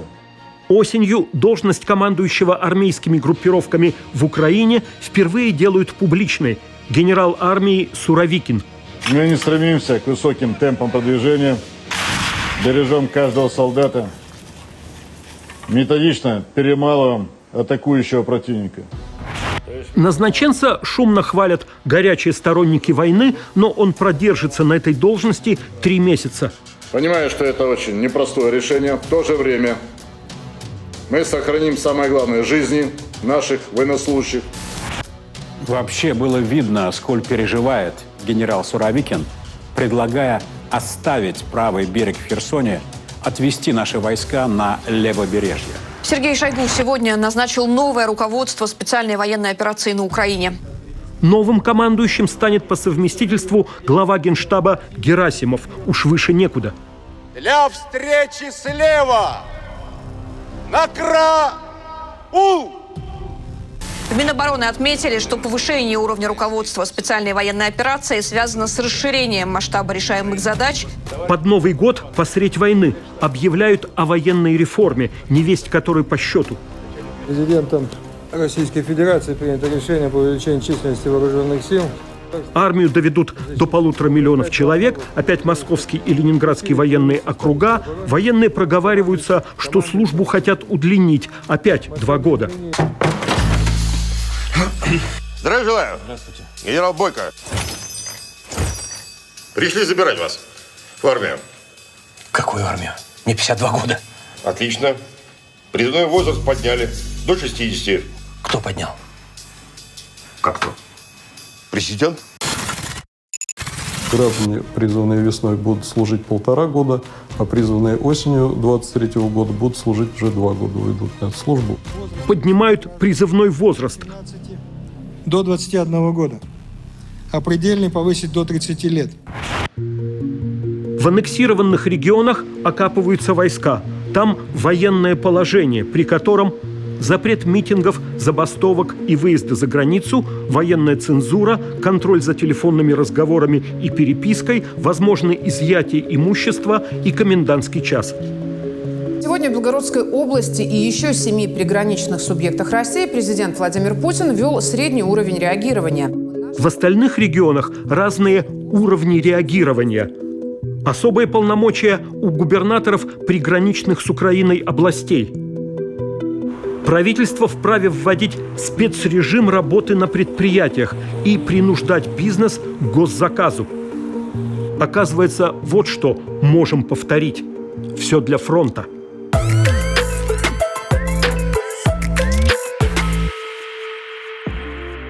С весны антивоенные концерты, которые давали за границей популярные российские музыканты, были протестом, невозможным на родине.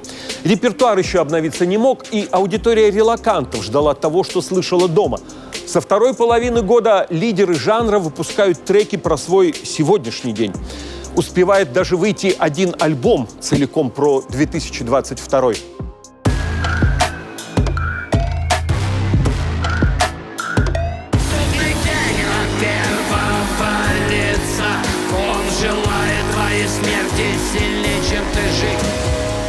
На концерте Юра, музыкант, попросил не задавать вам острых вопросов, политических. Это как вас зовут?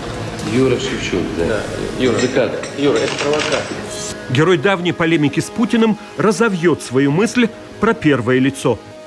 Опять гибнет молодость России и Украины, гибнут старики, женщины, дети ради каких-то наполеонских планов очередного нашего Цезаря, да?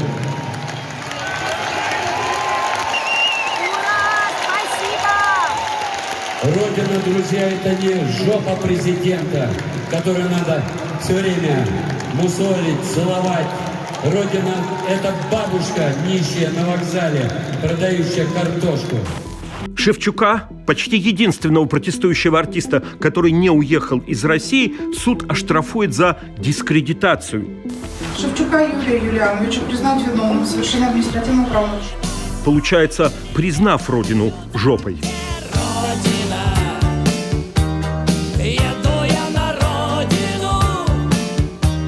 Where have all the flowers gone? Long time ago. Другой эстетический полюс. Век с лишним гуляет по планете – это эхо русских войн. Переиначив казачью колыбельную из «Тихого Дона», Пит Сигер еще в 1950-х написал пацифистскую песню, которую пели на разных языках, а самой знаменитой исполнительницей была Марлен Дитрих. Where have all the young men gone? Gone to a soldier, everyone went. В 2022-м Рената Литвинова доходчиво доносит перевод. Где солдаты? Они легли в могилу. Когда же вы, наконец, поймете? Когда же они, наконец, поймут? Хаски поет за такого слегшего солдата, который, наконец, понимает. Что за сон Божий правый? Будто дрол я парю над канавой. На ее дне на полыневой пряже я вижу в крови половину меня же. В песне «Айгел» погибшие на войне превращаются в углеводород, который, как известно, национальное достояние. Соседский сын в чужой земле разложится на газ, и вверх по газовой трубе поднимется проведать нас. Популярный во всех трех восточнославянских странах белорус Макс Корж, напоминая, как до сих пор наше поколение друг друга всегда понимало без границ паспортов, ужасается, сколько искалеченных пацанов.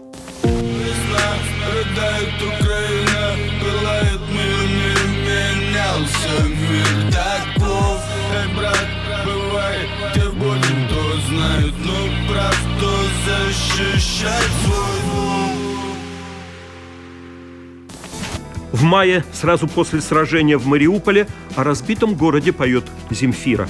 Весна в календаре, а в реальности окопы и ракеты высокоточные, большой дальности. Мариуполь полночь. История про осеннюю мобилизацию в песне «Ногу свело» начинается как «берцы и каску и бронежилет надо купить пацану», а зимой уже кончается. Слезы застыли в холодной земле, скоро завянет венок. Полная рюмка стоит на столе. С Новым годом, сынок!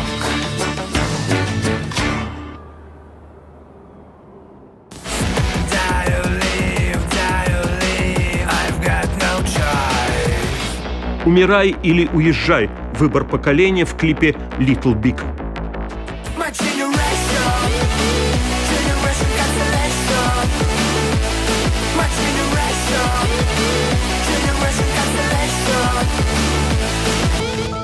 Весь год появляются фотографии из-за границы, звезды разных поколений вместе, словно хедлайнеры неведомых стране фестивалей с сильнейшим составом. Ice Peak свой клип «Поцелуй смерти» посвящает российскому полицейскому государству, чьи попытки подвергнуть нас цензуре обречены на провал.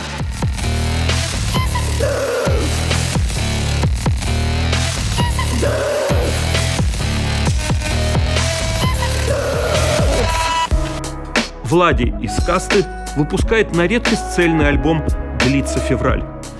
Безвременье, длится февраль. На удобрение вся старая мораль. Ведь с 24 февраля 2022 у каждого свое, но одно и то же. Рьяные милитаристы закапывают себя еще глубже. Закапывать себя еще глубже. Закапывать себя еще глубже. Z-активист обещает несогласному: «Засужу тебя я уж позабочусь». Засужу тебя я уж позабочусь. Тебя расстреляют, сдохнешь корчась. Я за наших, а не за этих ваших СССР предавших полуинострашек. Соглашатель указывает: «Давайте краски не сгущайте». Вы кто такие, чтоб тут чего-то? Вы как враги, вы как животные. Уже ясно, как потом все оправдает нынешний законопослушный. Ну, конечно, мы поддерживали, а как не поддержать? Имперец гордится завоеваниями. Как мы стали самой большой страной? Думаешь, срослось само собой? Антиимперец зачищает свою голову от махровой хтони. Релоканты-москвичи в раю на острове боятся наткнуться на украинцев. Стремимся выглядеть с подругой, не знаю, как финны, чехи, без особых черт, европейские человеки, по-русски не говорим, но бывает все же кто-то спросит: ребят, вы из Москвы? Мы просто тоже. А сами украинцы задаются одним вопросом: как это, блять, возможно? Ее картина мира с первого мига ракетным ударом уничтожена. 53 февраля, сейчас почти тихо, вдали вспышки ПВОшные. Она посылает новый запрос вселенной. Как это, блять, возможно? Как это, блять, возможно? Noise MC и Монеточка, дав серию концертов в поддержку беженцев с Украины, выпускают теперь и совместные песни. Скоро перестанем чувствовать, станет норм. Добьется своего безумствующий старый гном. Снежинки ядерного пепла посыплют бункер. Лучше просыпайся, Лели, буди Снегурку. Дома же ультрапропагандисты договорились до того, что война очистительна.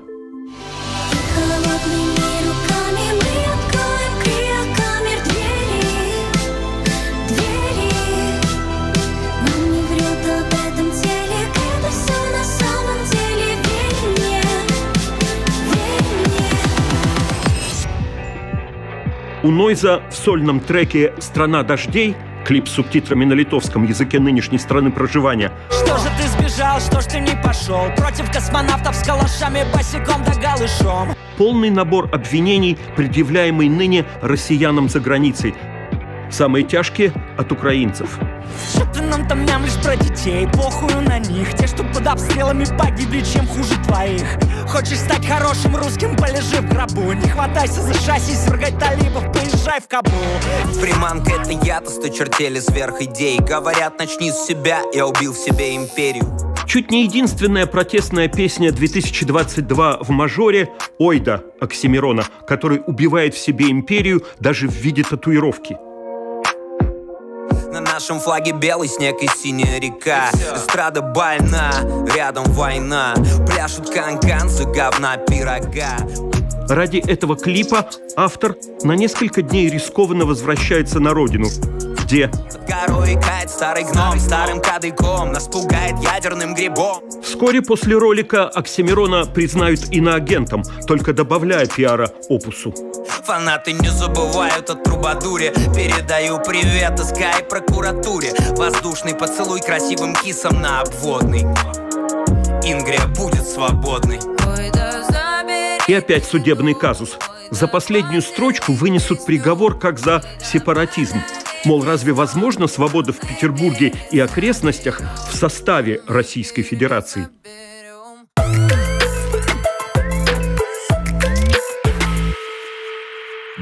Вы смотрели «События, люди, явления» 2022 года.